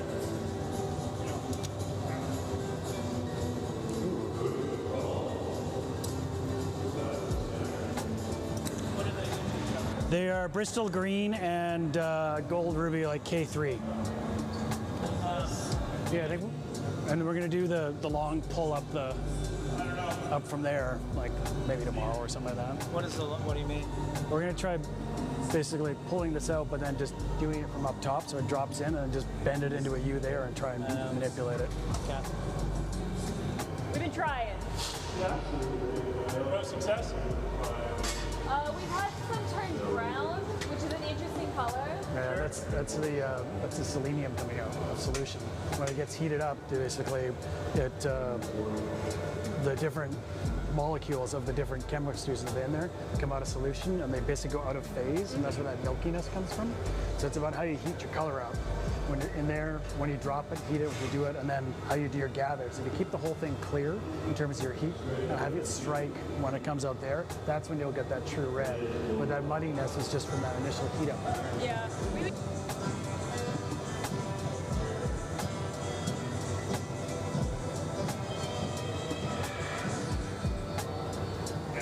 It'll be great. That's how it works. I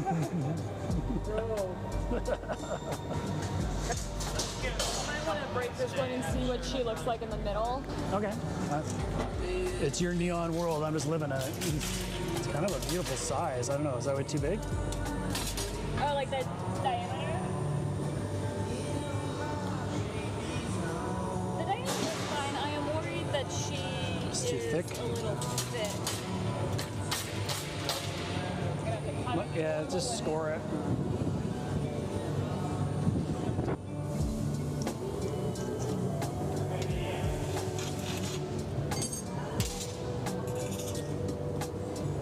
She might even be a little thin. But definitely usable. Sweet. At least this whole section is. Well, it'll be interesting to see, like, if we did with the difference between the opaque and the, you know what I mean? This will be a really light, nice, soft. Oh, lovely. Like, you just. Not ideal, but not bad. Well, it's our first pull. We'll get better. Exactly. And for poles, these are good too. Sweet.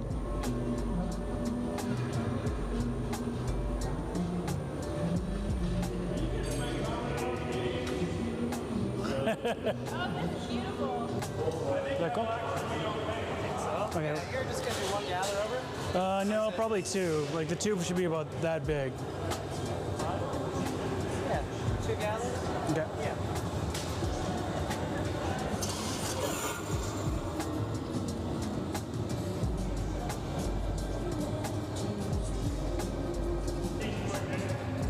YouTube. This is a thicker thing, right? This smallish thing? Yeah. So I think maybe the tube should be about like that wide. Okay. And how finished you is like? It doesn't even have. That seems big, but. Yeah, it could be big.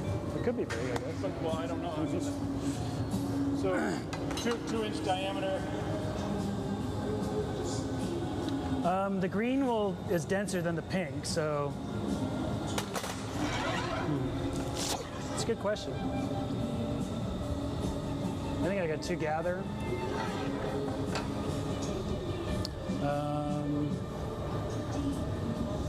That wide, if it goes like that. It'd be kind of funny if it was like a short one. What would happen? I'd It kind can always be short. Yeah. Depends where you cut it. That's true. That's fair. So just try to make a nice bend. Yeah, it's just a, We get really artificial looking ruby. So you want a color sample of this guy? Sure. And then one of the cobalt. Do you want neon and argon of both of them? if we do that, then we know what, I'll know what it looks like. Yeah. Yeah. This will turn gray. Okay. That will turn purple with our neon. Yeah, we'll do 2 color samples of each. Okay, cool. Then we can see, like, we can look through different colors and see what they look like, sort of thing. Cap? Yeah. No cap. No, I'm just kidding. No cap. Jay!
I reside from Ballard, Washington, originally from Coopville, Woodby Island, Washington. I've been making glass for 28 years. I started in a factory called the Glass Eye Studio in Seattle, Washington. I was lucky enough to be in Seattle where it was the golden era of glass in the city. There was lots and lots of studios, so I could at any given day walk into a studio and just open the doors and learn. I started coming here months after it opened, so it's been fun to grow with the team and know everyone and meet all the people that have come and gone and stayed, and it's a part of me and part of my career, so I'm grateful for having me and being a part of my life.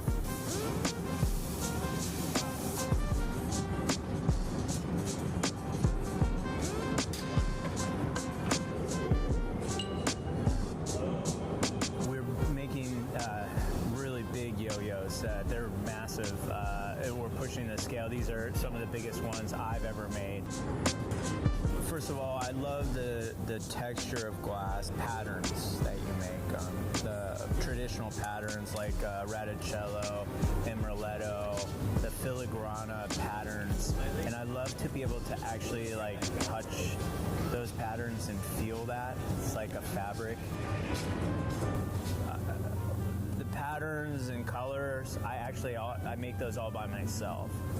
So like the radicello and all the marini and stuff, I can make that. I've taught myself how to make that by myself. So when I was designing these, it was really important to me to be able to have that visually, that texture being exposed, and to be able to touch it, to get that sense of touch in the piece. There is a deeper meaning to those pieces. My stepfather, when I was 12 years old, kind of brought my mom and I back together. My mom had left my life when I was 3, and then we were able to kind of mend that with stepfather bought me this yo-yo, and one that lights up red and blue on either side, and you throw it, it lights up. And it was this object that forever I have a memory of us coming together. And it's funny when we're making this object here in the hot shop, when those two sides kind of come together, there's some kind of metaphor within that. You know, I met a lot of these guys, you know, when they were in high school, Trenton and Jack, and I have a 4-year-old son. It's cool to kind of get in touch with the youth that way too, so I kind of know what's going on in my son's life a little bit, so yeah.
Hello, everyone, and welcome to the Hot Shop here at Museum of Glass. We have a visiting artist this week. Danielle Brensinger is our visiting artist, creating her work here today with the team. My name is Emily, and I'll be your MC for the afternoon.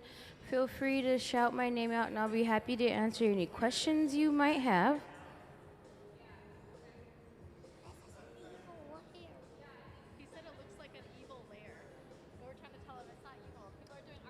It is. So today in the process before lunch, we created Marini.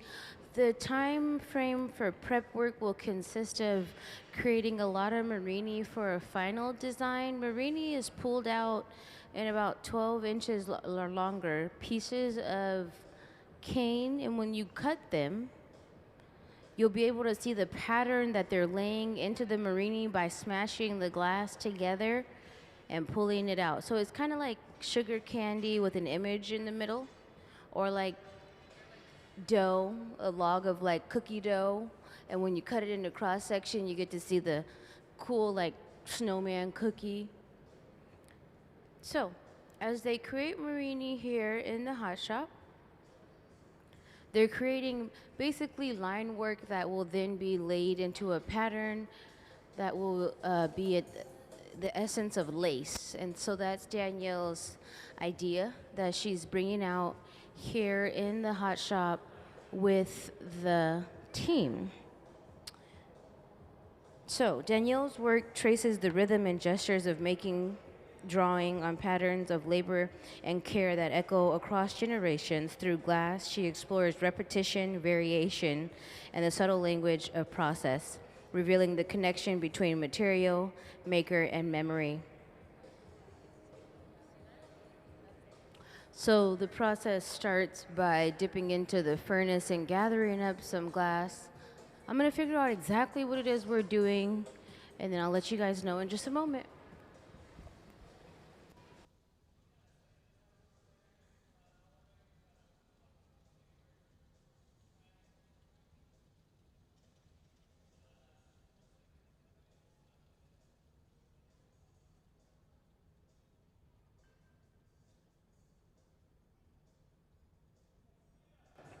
So the process starts by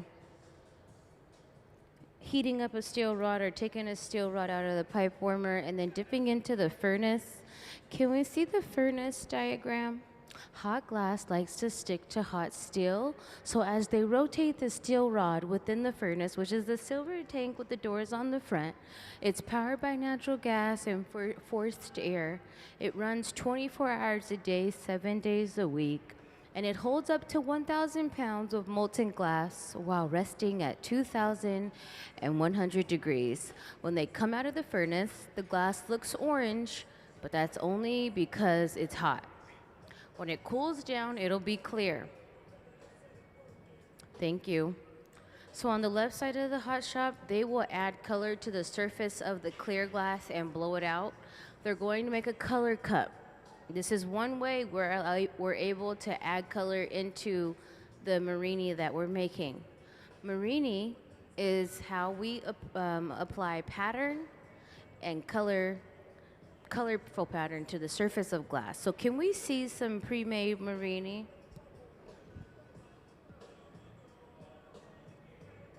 So if you look up on the big screen there, this is Marini that's been laid on a platter, and if you were to heat up this Marini, melt it all together and shape it, you can create a form. So can we see the forms that can be created? So there on the big screen, you'll be able to see Marini in the final form of objects. So for every piece of color that you see, that has been laid together slowly in the hot shop, pulled out, and then cut down. So today you'll see them using a color that looks white when it's hot and clear, and they're gonna stack it and sandwich it and smash it together. Thank you.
So as we reheat the glass, so we're heating up a color bar. It's this really cool color that translates as white visibly while they're working because it's hot.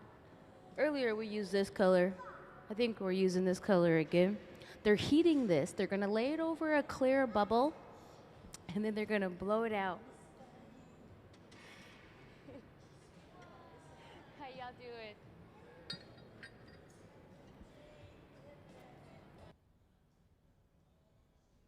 These chambers that they reheat the glass in are only designed for heating the glass, and they rest at about 2,300 degrees during the process. So it looks orange because it's hot. On the left side of the hot shop, they're gonna pull out some triangle clear cane. So if you look over to your left, you'll be able to see it stretch, kind of like candy, sugar candy.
For those of you who are just joining us, welcome to the Hot Shop. We are creating Marini, which is pattern. So it's solid patterns of glass.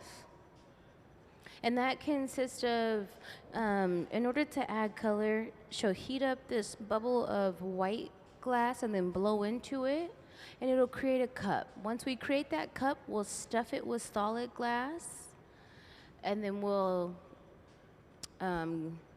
cut it and smash it together again.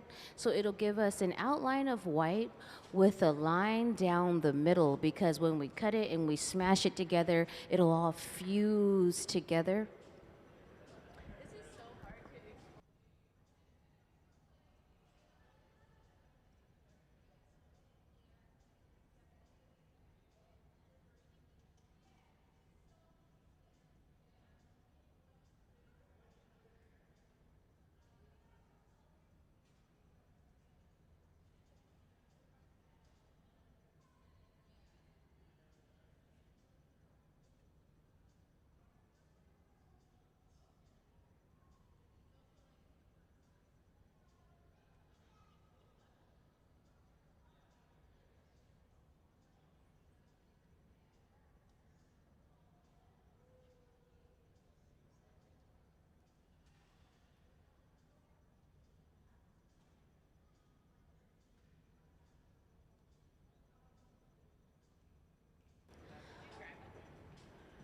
So the glass within the furnace here, it's held at about 2100 degrees, and it can hold up to 1,000 pounds of molten glass.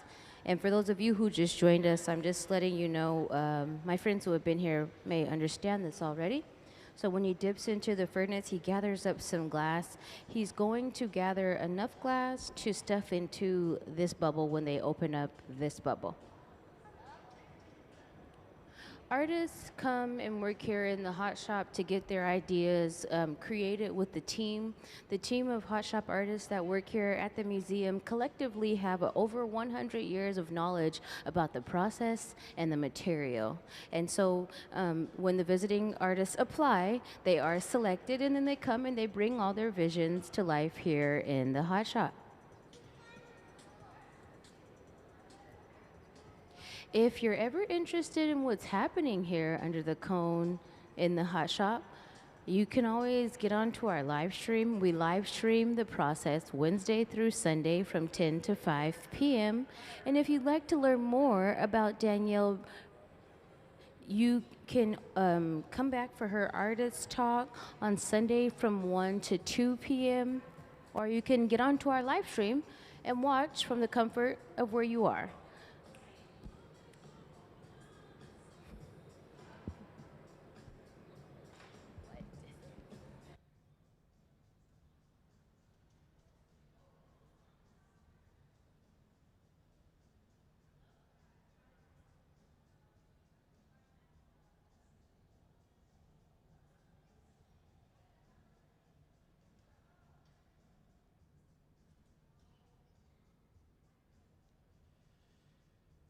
For my youth in the audience, be sure to stop by our Kids Design Glass table.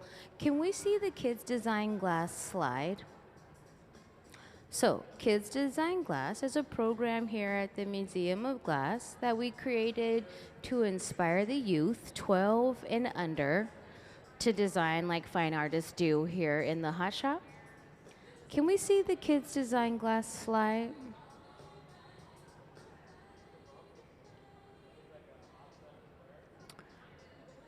So as long as you're 12 and under, you can submit an illustration, you can submit a drawing, and if your drawing is selected, then one will be created and kept in our permanent, or the hot shop team will actually call you back. There's a monthly winner. You and your family will come back, and your creation will be designed here in glass. One will stay home, one will stay with us in our permanent collection, and one will go home with you and your family to have as your own. So, out in the Grand Hall, be sure to get a Kids Design Glass form if you're interested, but you have to be 12 and younger to apply to the Kids Design Glass program.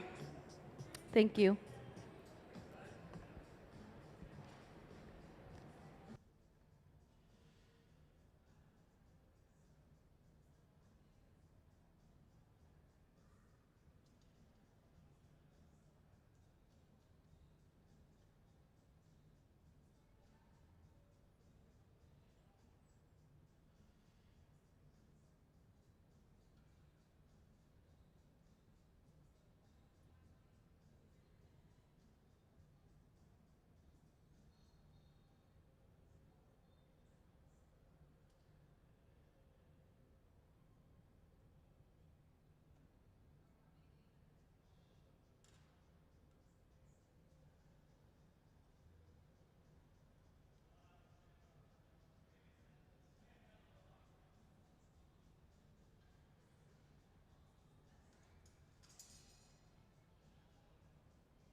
So steel's not the best conductor of heat, that's why it's ideal for this process, but he will cool the pipe down where he needs to hold it. So that's what he's doing over here. He's just at the pipe cooler. It's a little like a trough of water.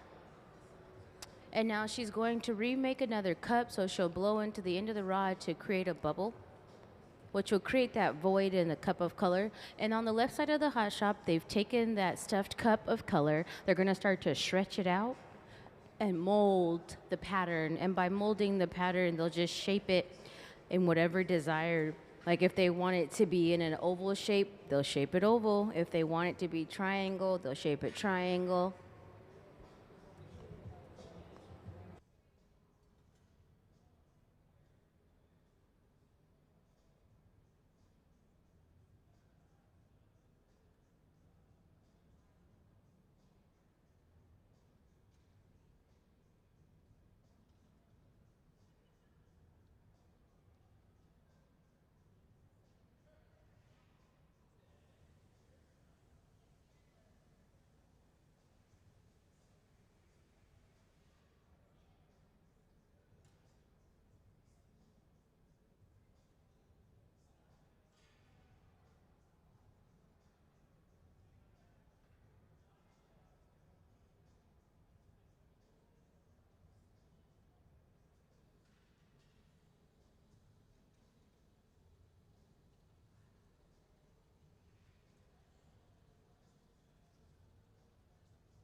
So whenever we create items here in the hot shop, we have to lay them into annealing ovens to cool down overnight. So that's where they just put the 2 logs of marini. They laid it in the annealing oven.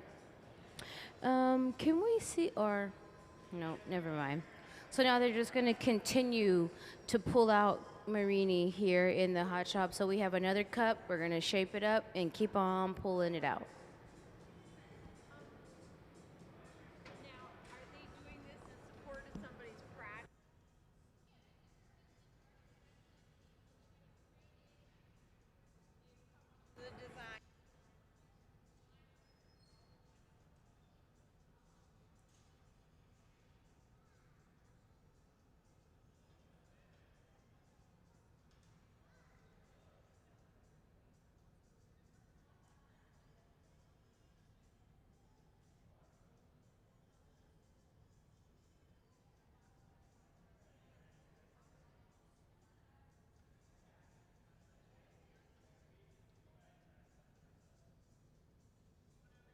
So they have to create all of the different sketches of the shapes that she would like with this marini in order for her to lay it all together.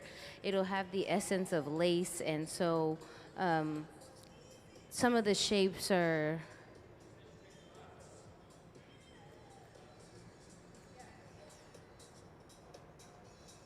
teardrop, triangle, trapezoid, fish scale, outline, circle, solid, square. So she has to create all of these different shapes with the glass. And then when she lays it together in the pattern, it'll look like line work. And so it'll all come together to embody the essence of lace. And so that's the goal, and that's why but in order to get the patterns, the repetitive patterns in glass, this is how you have to do it to lay it all together cohesively after you chop it all down. I think I've made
So that little piece of extra material on the back of the rod there, she's just heating it so as you rotate rotate it back and forth, it would melt together a bit better with some heat on it. And then back into the reheating chamber.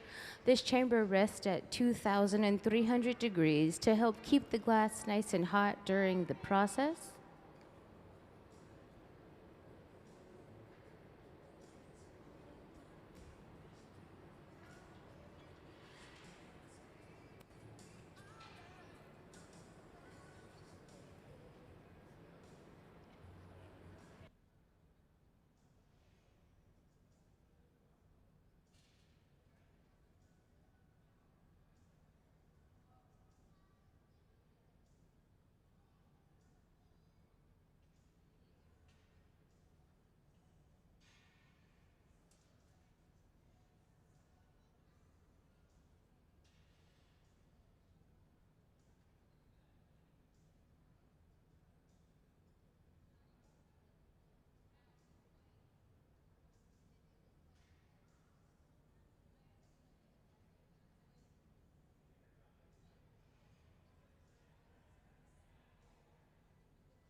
So in order to get a cup of color, she blew out this bubble, then they're going to lay white over the bubble. All of the glass within the furnaces here in the hot shop is clear, so they have to add color to the process. And so when they heat up white bars of color, they're able to apply it. This gives us a solid finish in the surface of the glass. There are various ways to add color to glass, but today we're just doing solid color overlays.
Thank you for these images. If you look up on the big screen there, if it's possible to go back to the pattern, if you look up on the big screen there, the pattern will later be rolled up onto the surface of glass.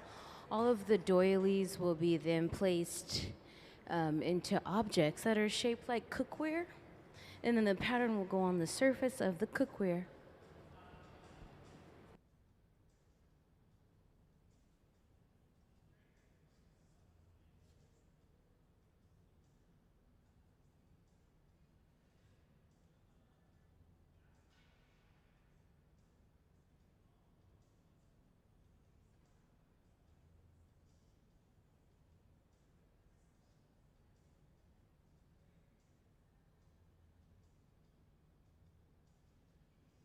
So on the big screen there, this is where the idea derived from, and then the sketch plan of all the shapes that we will need to create to then later lay the pattern together, kind of like a puzzle, and then we'll roll it up.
Can we see the sketches of Danielle's work? At the middle bench, they're creating a cup of color, so it's a little bubble of white color. And then they're gonna stuff it. After they stuff the color, they'll smash the glass together, kind of like playing with Play-Doh in a way. But when they smash the glass together, it'll create different lines within the internal design. And then when they stretch it out, they'll have pattern. And on the table, we're gonna make the pattern that's outside of the cookware. So we're gonna make these, in order to create that pattern, we have to smash the glass together, pull it out, and then when we cut it in cross section, you can see a pattern.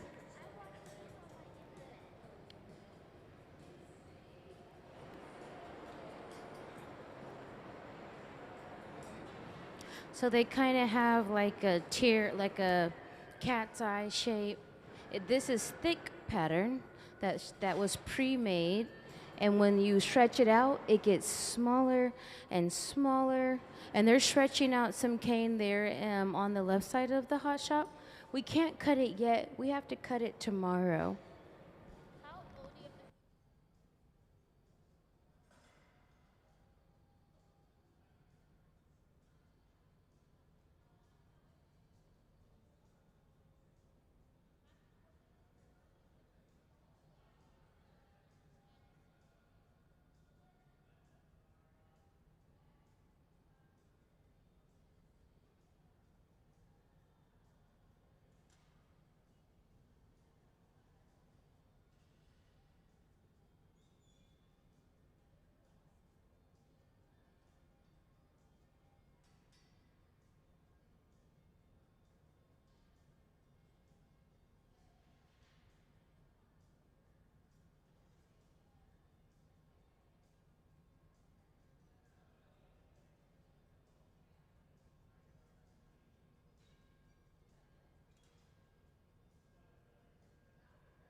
So in order to add color to the glass, because all of the glass within the furnace is clear, he'll lay this white over a clear bubble. They'll continue to open up that bubble and blow it out and then stuff it with solid glass. And then once they stuff it with solid glass, they'll manipulate the color to have different line pattern on the surface of the glass when they cut it later. Can we see the Marini diagram? The process of creating patterns within glass is known as Marini. Marini adds color and details to the surface of the glass. Can we see the Marini diagram?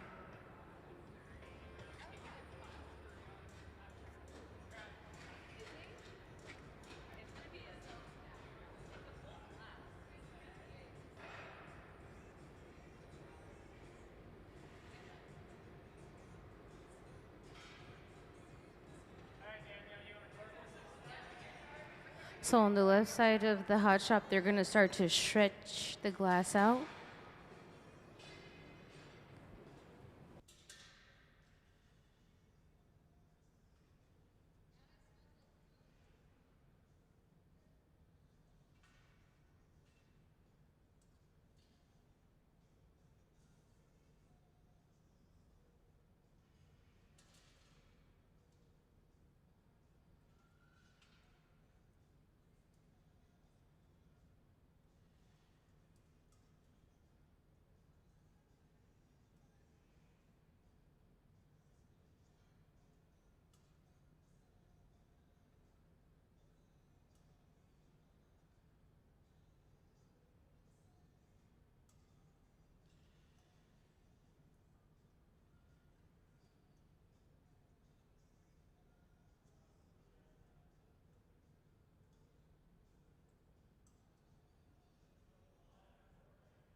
So as she reheats this gather of glass, in that reheating chamber, it rests at about 2,300 degrees during the process, which allows them to shape and blow out that bubble. We're going to create a cup, and once we stuff it, the cup color will be the perimeter of the pattern. So we'll have a white, kind of like a leaf, like a petal, and then there'll be a line down the middle. They're called dallies. So we've been making a lot of dallies, I believe the name is today.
as they reheat this glass in the reheating chamber.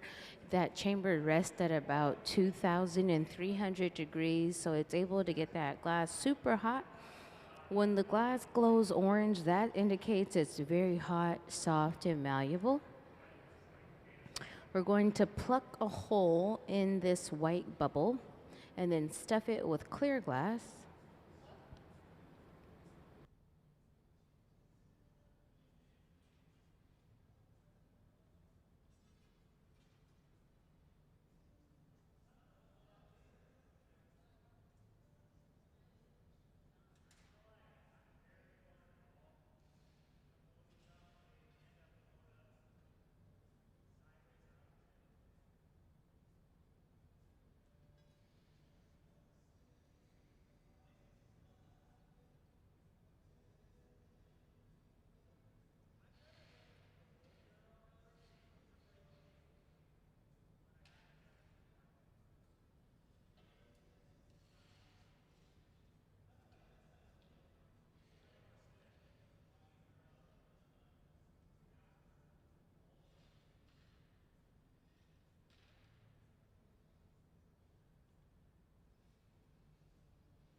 Here in the hot shop this week, we have Danielle Brensinger creating her work. Can we see the sketches of the work that she's currently working on? Her work traces the rhythms and gestures of making, drawing on patterns of or labor and care that echo across generations. Through glass, she explores repetition, variation, and the subtle language of process, revealing the connection between material, maker, and memory. She is a contemporary glass artist, instructor, and fabricator whose work investigates craft, form, and narrative through glass and mixed media. In the hot shop, we are creating Marini. Marini is how we put pattern with colors in the surface of glass. In the hot shop, it just looks like we're pulling out logs of colored glass, but really, when you cut it in cross section, you'll be able to see the pattern that's been shaped and smushed and heated and created and shaped here in the hot shop.